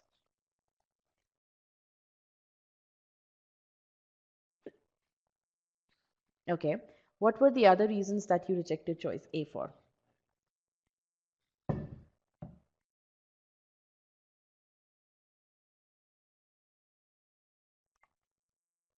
11 of you who did not reject choice A for this reason. Why did you reject choice A? Efficiently covering part. Okay, there's nothing wrong with efficiently covering. It's simply presenting the result of the fact that they don't become carbon intensive because they run on batteries. Covering and ship are not parallel. Okay, so again, it's thank you for bringing up that quote unquote error, and that is not an error. Why? Because there is efficiently covering serves a different purpose than ship. Okay, ship they are not supposed to be parallel. Okay, rushing and not focusing, to be honest, and I agree. Thank you for being so honest here. So again, efficient. So those of you who've rejected choice A because efficiently covering and ship are not parallel, this means that you are trying to implement parallelism on something which is not supposed to be parallel, which are not supposed to be parallel. Okay, so take that as a feedback and make sure that that you don't make this error. Okay. Now let's take a look at each of the answer choices. I'm going to bring back the poll here. Choice B is wrong because here what's happening is running on batteries has been made as a result, because when you have in this case the verb ing modifier is after the clause and it's acting as a result. It's actually presenting the result of not becoming carbon intensive, and that is absolutely illogical because it's actually reversed the causal relationship. Now, in this case, does cover is actually communicates the same thing as covering. So this aspect is not wrong. Now let's look at choice C. Ship goods without becoming carbon intensive because they run on batteries and does efficiently cover. Absolutely correct. Okay. Let's look at choice D. Choice D, also quite a few of you selected. That was the second popular choice. Choice D is wrong because of the word can. The author is not saying that delivery drones have the ability to ship goods. The author is saying the delivery drones ship goods as a confirmed thing. They do ship goods, right? So that is why choice D is wrong. That's the main reason. The second reason is to efficiently cover. I mean, that's the intent of them running on batteries is not to efficiently cover short distances. That's just happening, right? So that is not the intent that the author wants to communicate. That is why choice D is wrong. Choice E, again, may is absolutely wrong. It's changed into possibility, and that's not correct. And then, due to and covering, they are also wrong. So if you think about it in this sentence as well, if you simply focus on the meaning, you will be able to get the question correct. Okay, so it's the whole push towards meaning. What it does is it takes away from the unnecessary, from the unnecessary and laborious application of grammatical nuances, and it makes sentence correction a lot more fun. I mean, we are all logical people. We all love to logic. We all love to understand to understand the meaning, right? It's just that when you can now see that how understanding the meaning can directly help you in solving questions, you will get even more interested in sentence correction. Okay.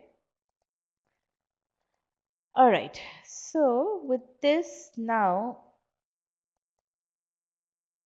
let's come to the third part over here.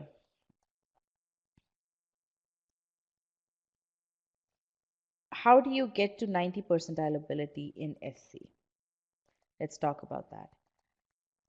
The first thing, as we discussed earlier, was that you need to learn how to read effectively, and that you do using Master Comprehension course.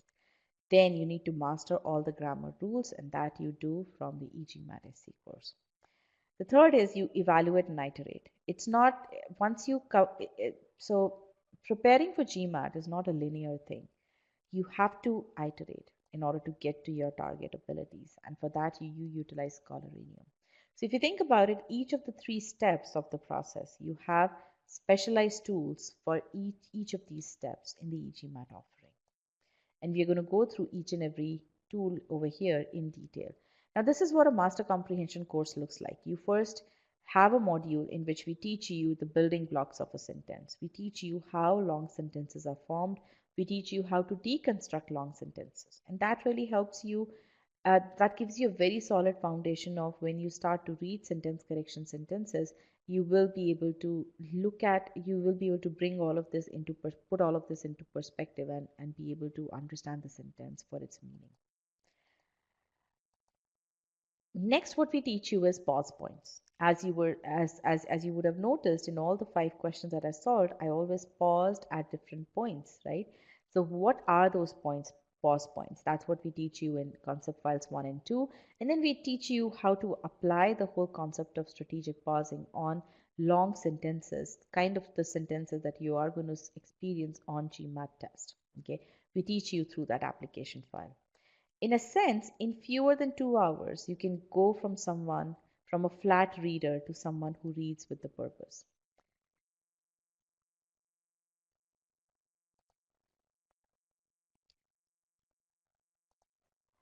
Marcos, a native speaker, okay? So not only non-native speakers get benefit from Master Comprehension course, Marcos was a native speaker and he also benefited immensely from this course. Now, because he is a native speaker, he was able to understand most of GMAT sentences, but because of the extremely formal nature of the language, comprehending what he read took a lot of time. But once he went through the Master Comprehension course, he understood the role played by each snippet of the sentence, and hence he was able to experience an amazing improvement in his reading speed. Now, this improvement had a huge impact on both his SC and RC abilities.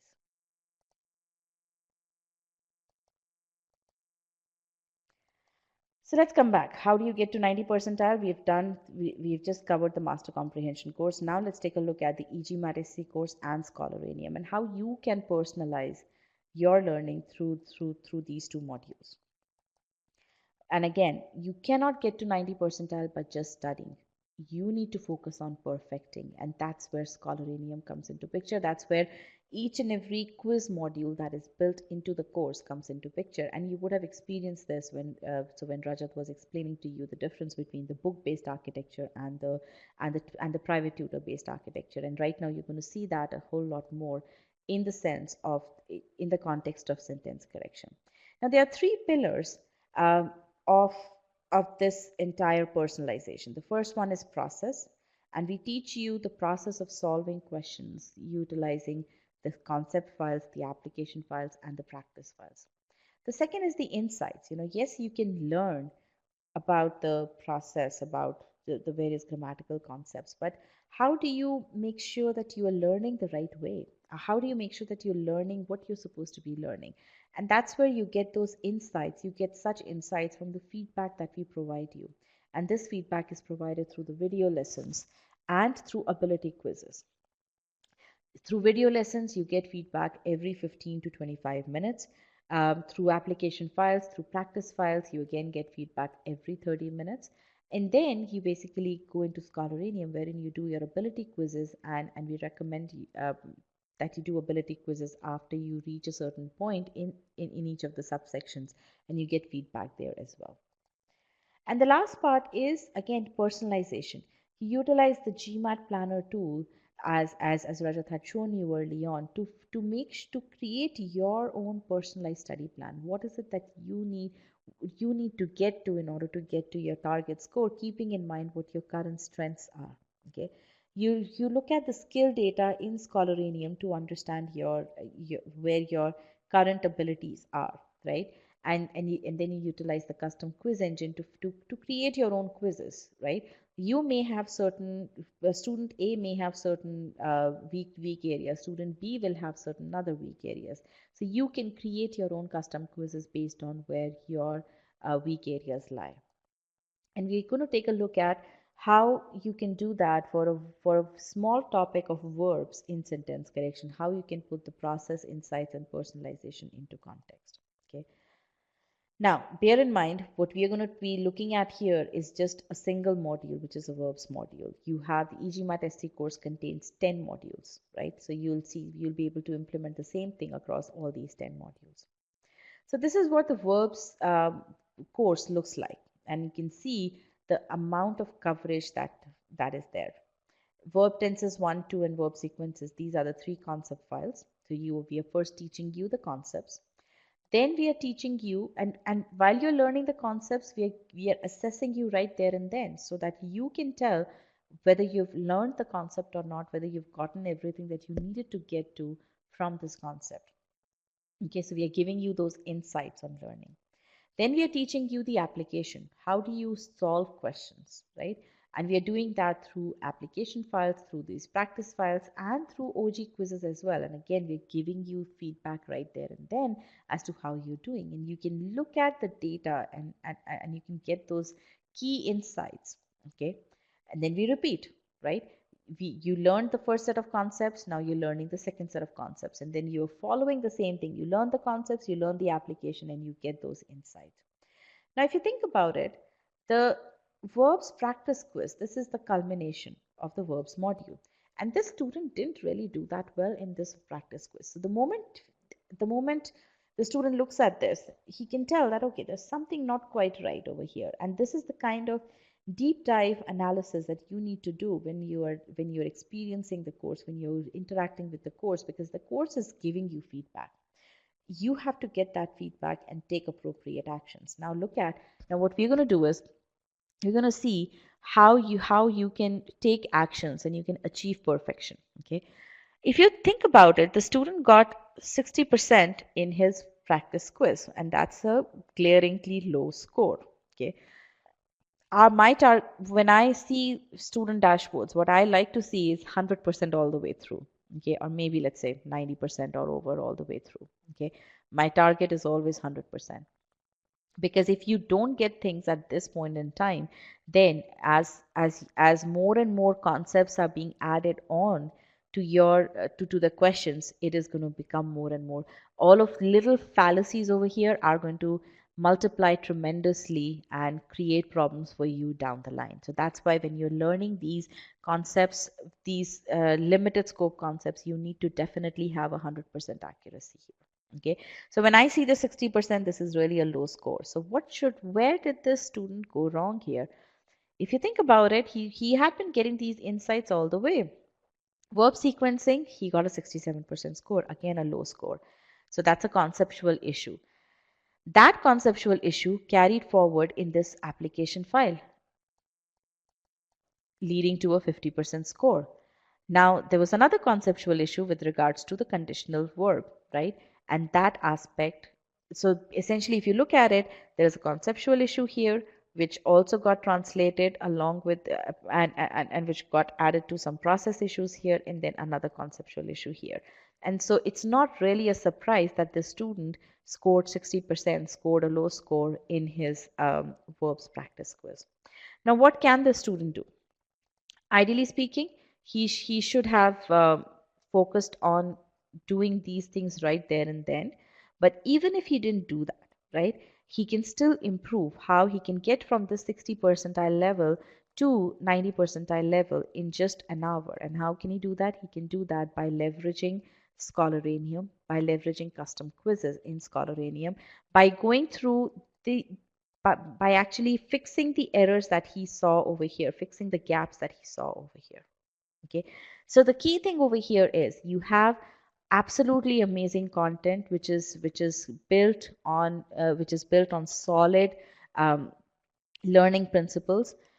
You have insights that you get. It's up to you how you utilize those insights. And really speaking, utilizing those insights right there and then is a relatively straightforward thing to do. You have all the tools that you need in order to master sentence correction.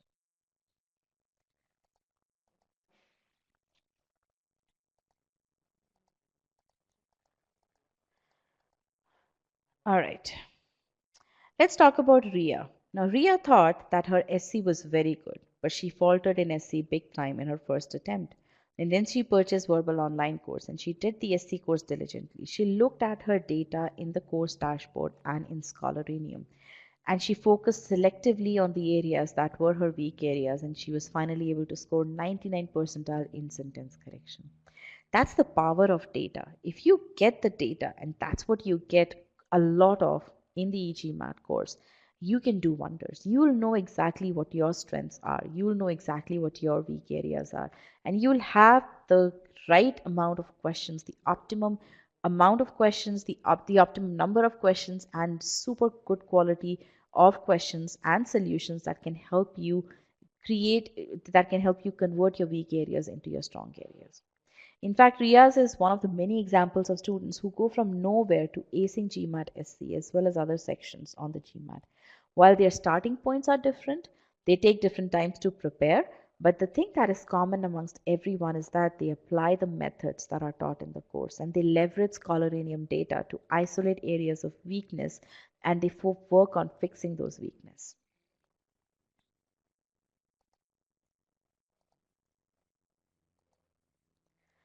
Frankly, to end, I understand that putting effort to ace GMAT requires sacrifices, but it's these sacrifices that take us to the next level, as they did for Nishant, or for Mansi, who got admits from Harvard, Stanford, and Wharton, or for Samia, or for Ria.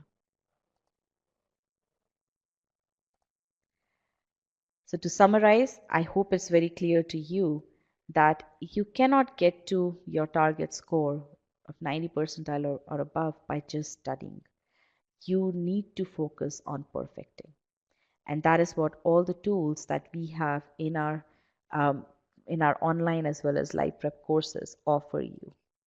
They enable you to do that. They enable you to perfect yourself. All right, so with this, we have finished the second part of this webinar as well. And now we come down to the questions section. And I'm going to invite Rajat back into the session. But while I do that, I want to hear from you. I've been talking for quite some time here. So any what did you learn from this session? How was this session? Your comments, I would appreciate those over here, and I would also like to get your rating for this session. Is master comprehension included in verbal life prep? Yes, it is. And I would request all of you to put your questions in the Q&A pod over here so that I can answer those questions, or Rajat can answer those questions when he gets in. So again, our whole point of conducting these webinars or conducting this webinar in particular is that you apply the right approach. You learn what is the right approach. Okay. It is, you guys have, limited time. All of you are working professionals. You have your families to attend to. And it's very important that you prepare for the GMAT in the right way. My heart aches when I see people spending hours and hours, but not in the right manner. Okay. And that's why we are here. We want to make sure that you spend your precious time in a very judicious manner. Okay, so focus on meaning, make sure that you imbibe the process of strategic pausing.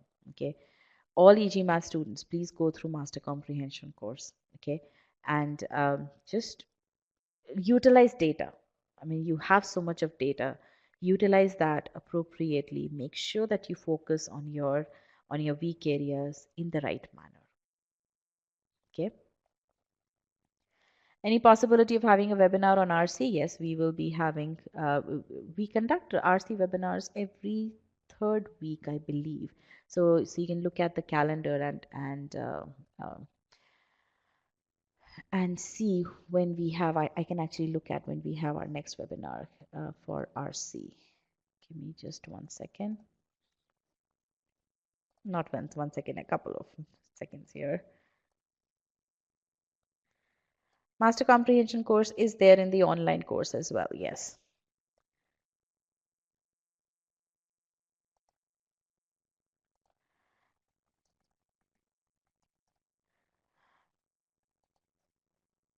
Okay, RC session.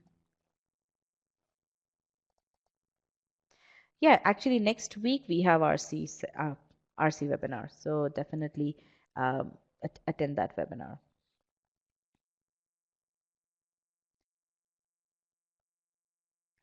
All right then, I believe that's about it, and I don't see any questions in the Q&A pod, so I am really excited about this session here. It was very interesting to conduct this session, and I wish you all the very best for your preparation. And do let us know if you have any concerns, any questions. We would love to help you out here. All right then, thank you. Actually, let me share the PDF as well. Sorry about that. PDF for this session. Here are the batch calendars.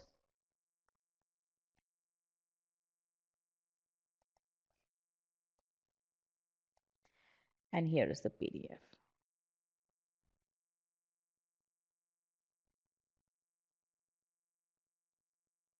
Okay, I can see that you guys are putting the questions in the comments feedback. What if someone has a very warped understanding of grammar and feels it isn't their best suit? Would doing verbal prep help in acing and understanding? Absolutely, yes. If you like this session, you're going to find our paid sessions a lot more interactive, a lot more effective, because there you have a smaller segment of students. You're focusing more on each and every topic. See, this one was a very broad topic. This is really on how to approach sentence correction.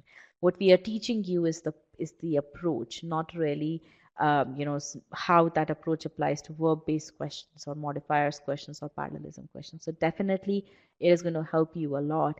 In fact, even if you have warped understanding of grammar, even if you go through our online course, you're going to see when you go through the online portion of the course, which is part of your live course as well, you will see how you will be able to build those conceptual gaps that you have.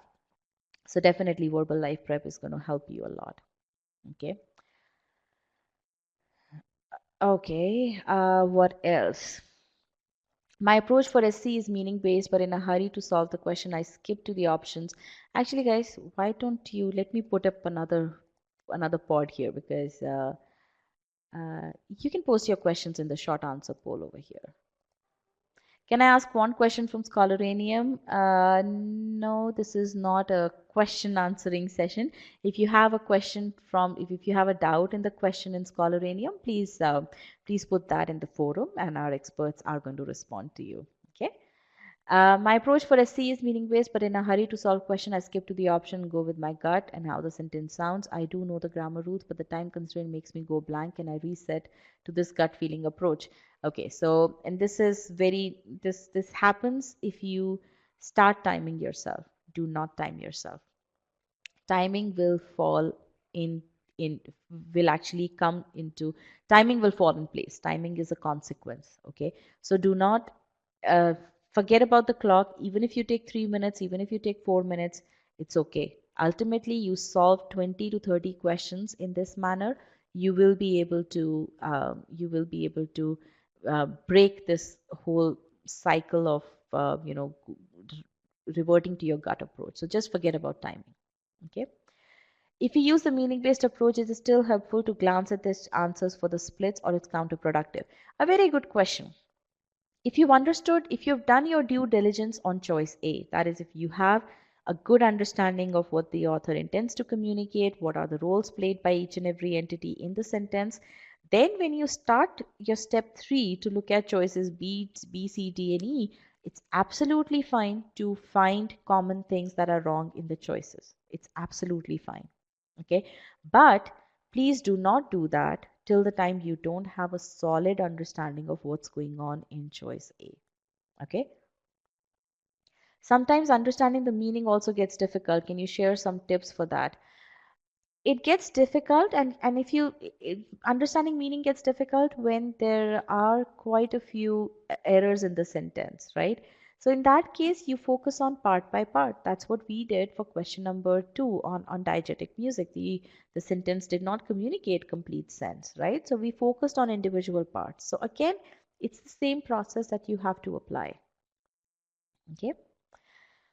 Thank you for that compliment. I appreciate that. Let's see what Radhika is saying. I'm working on meaning-based approach using SC course, but it's taking too much time. Typically, time to answer a question is 3 to 5 minutes. Okay, again, don't worry about time. Timing is going to is going to fall in place. Okay, so you've covered 70% of SC. Again, my suggestion to you, Radhika, is look at where you're making mistakes. Okay, if you go through the solutions really carefully and you figure out, you're very critical of yourself. That is the very, very important thing when you're analyzing solutions, when you're reviewing your solutions. Be very critical of yourself. If you do that, and you understand where all you faltered, why did you not answer this question correctly, or even if you answered that question correctly, did you answer the question correctly for the right reasons, right? If you focus on that, there is no reason why your timing is not going to fall in place by the time you finish the course. Okay. How do you approach extremely long essay sentences? Because they may take longer to break down using the meaning based approach. You have to break it down. That goes without saying. You have to break down the long sentences, and that's where master comprehension course really, really helps. Okay. Regardless of the length of the sentence, you have to break it down. Okay. And there's no other way. If you don't break the sentence down, then you are going to have problems in understanding the meaning. If you don't understand the meaning, if that is a difficult question, then you will not be able to solve that question correctly. Okay.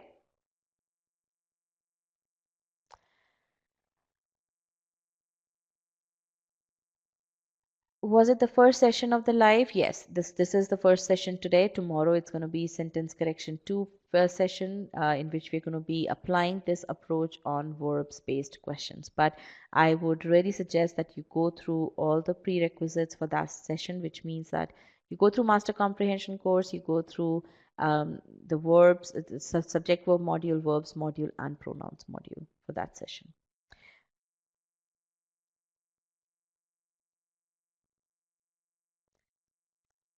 Okay, I saw the schedule for quant also, and the time is also the same. Yes, we have quant and verbal life, both quant and verbal life sessions run together.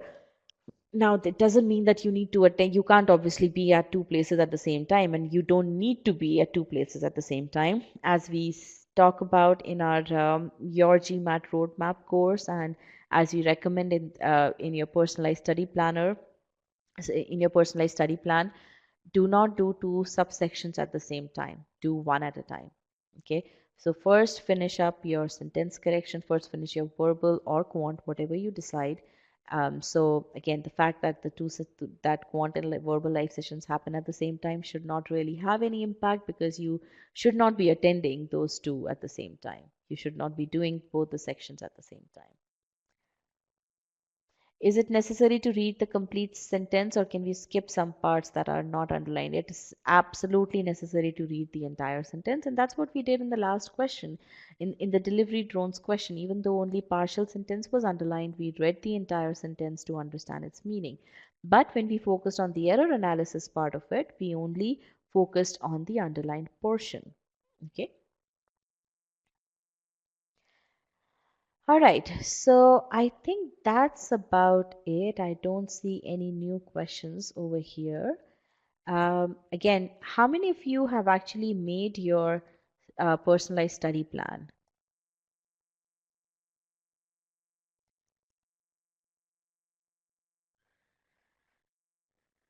Okay, for those of you who've made your personalized study plan, tell me, what did you learn from that? What was the biggest revelation for you when you made your personalized study plan? Sorry, I'm going back into me asking questions. But I believe that's going to be helpful for you. So tell me, for those of you who have made your personalized study plan, what was the biggest revelation for you?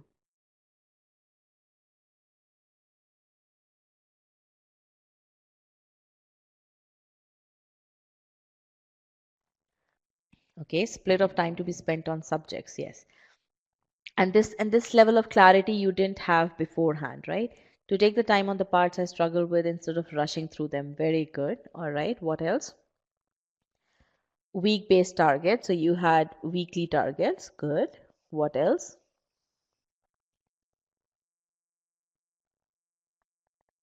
So for those of you who haven't as yet made your personalized study plan, it's available to you free of charge. So it's in your free trials. So definitely take advantage of that. It will take lesser time than I thought to reach my target score. Very, very good. In fact, if you have personalized study, if you create this study plan, you will be able to optimize on it, and you will, if you already are at a certain level, then obviously you're going to take less time to get to your target. But it only gives time schedule. Yes, it gives time schedule and the order. Did not get an understanding of which topic to prioritize with that subject though. Well, the study plan doesn't it is not required to give you that it's not designed to give you that information, because that information is already built into your course. For example, let's say you need to spend 3 weeks on sentence correction given your starting point and your ending point. Then you know that, okay, during these 3 weeks, all you have to do is SC. Now you come to the SC course. The SC course is created in the manner in which you need to go through. You have to start with subject verb. You have to then go on to verbs. You have to then go on to pronouns. Right? So the study plan's job, the personalized study plan's job, is to tell you what to focus on and what your target milestones are. Right? And now when you know that, okay, you need to focus on SC during these 3 weeks and this is what your target milestone is, you go to the SC course and you go through the course in the order in which it has been put together. Okay?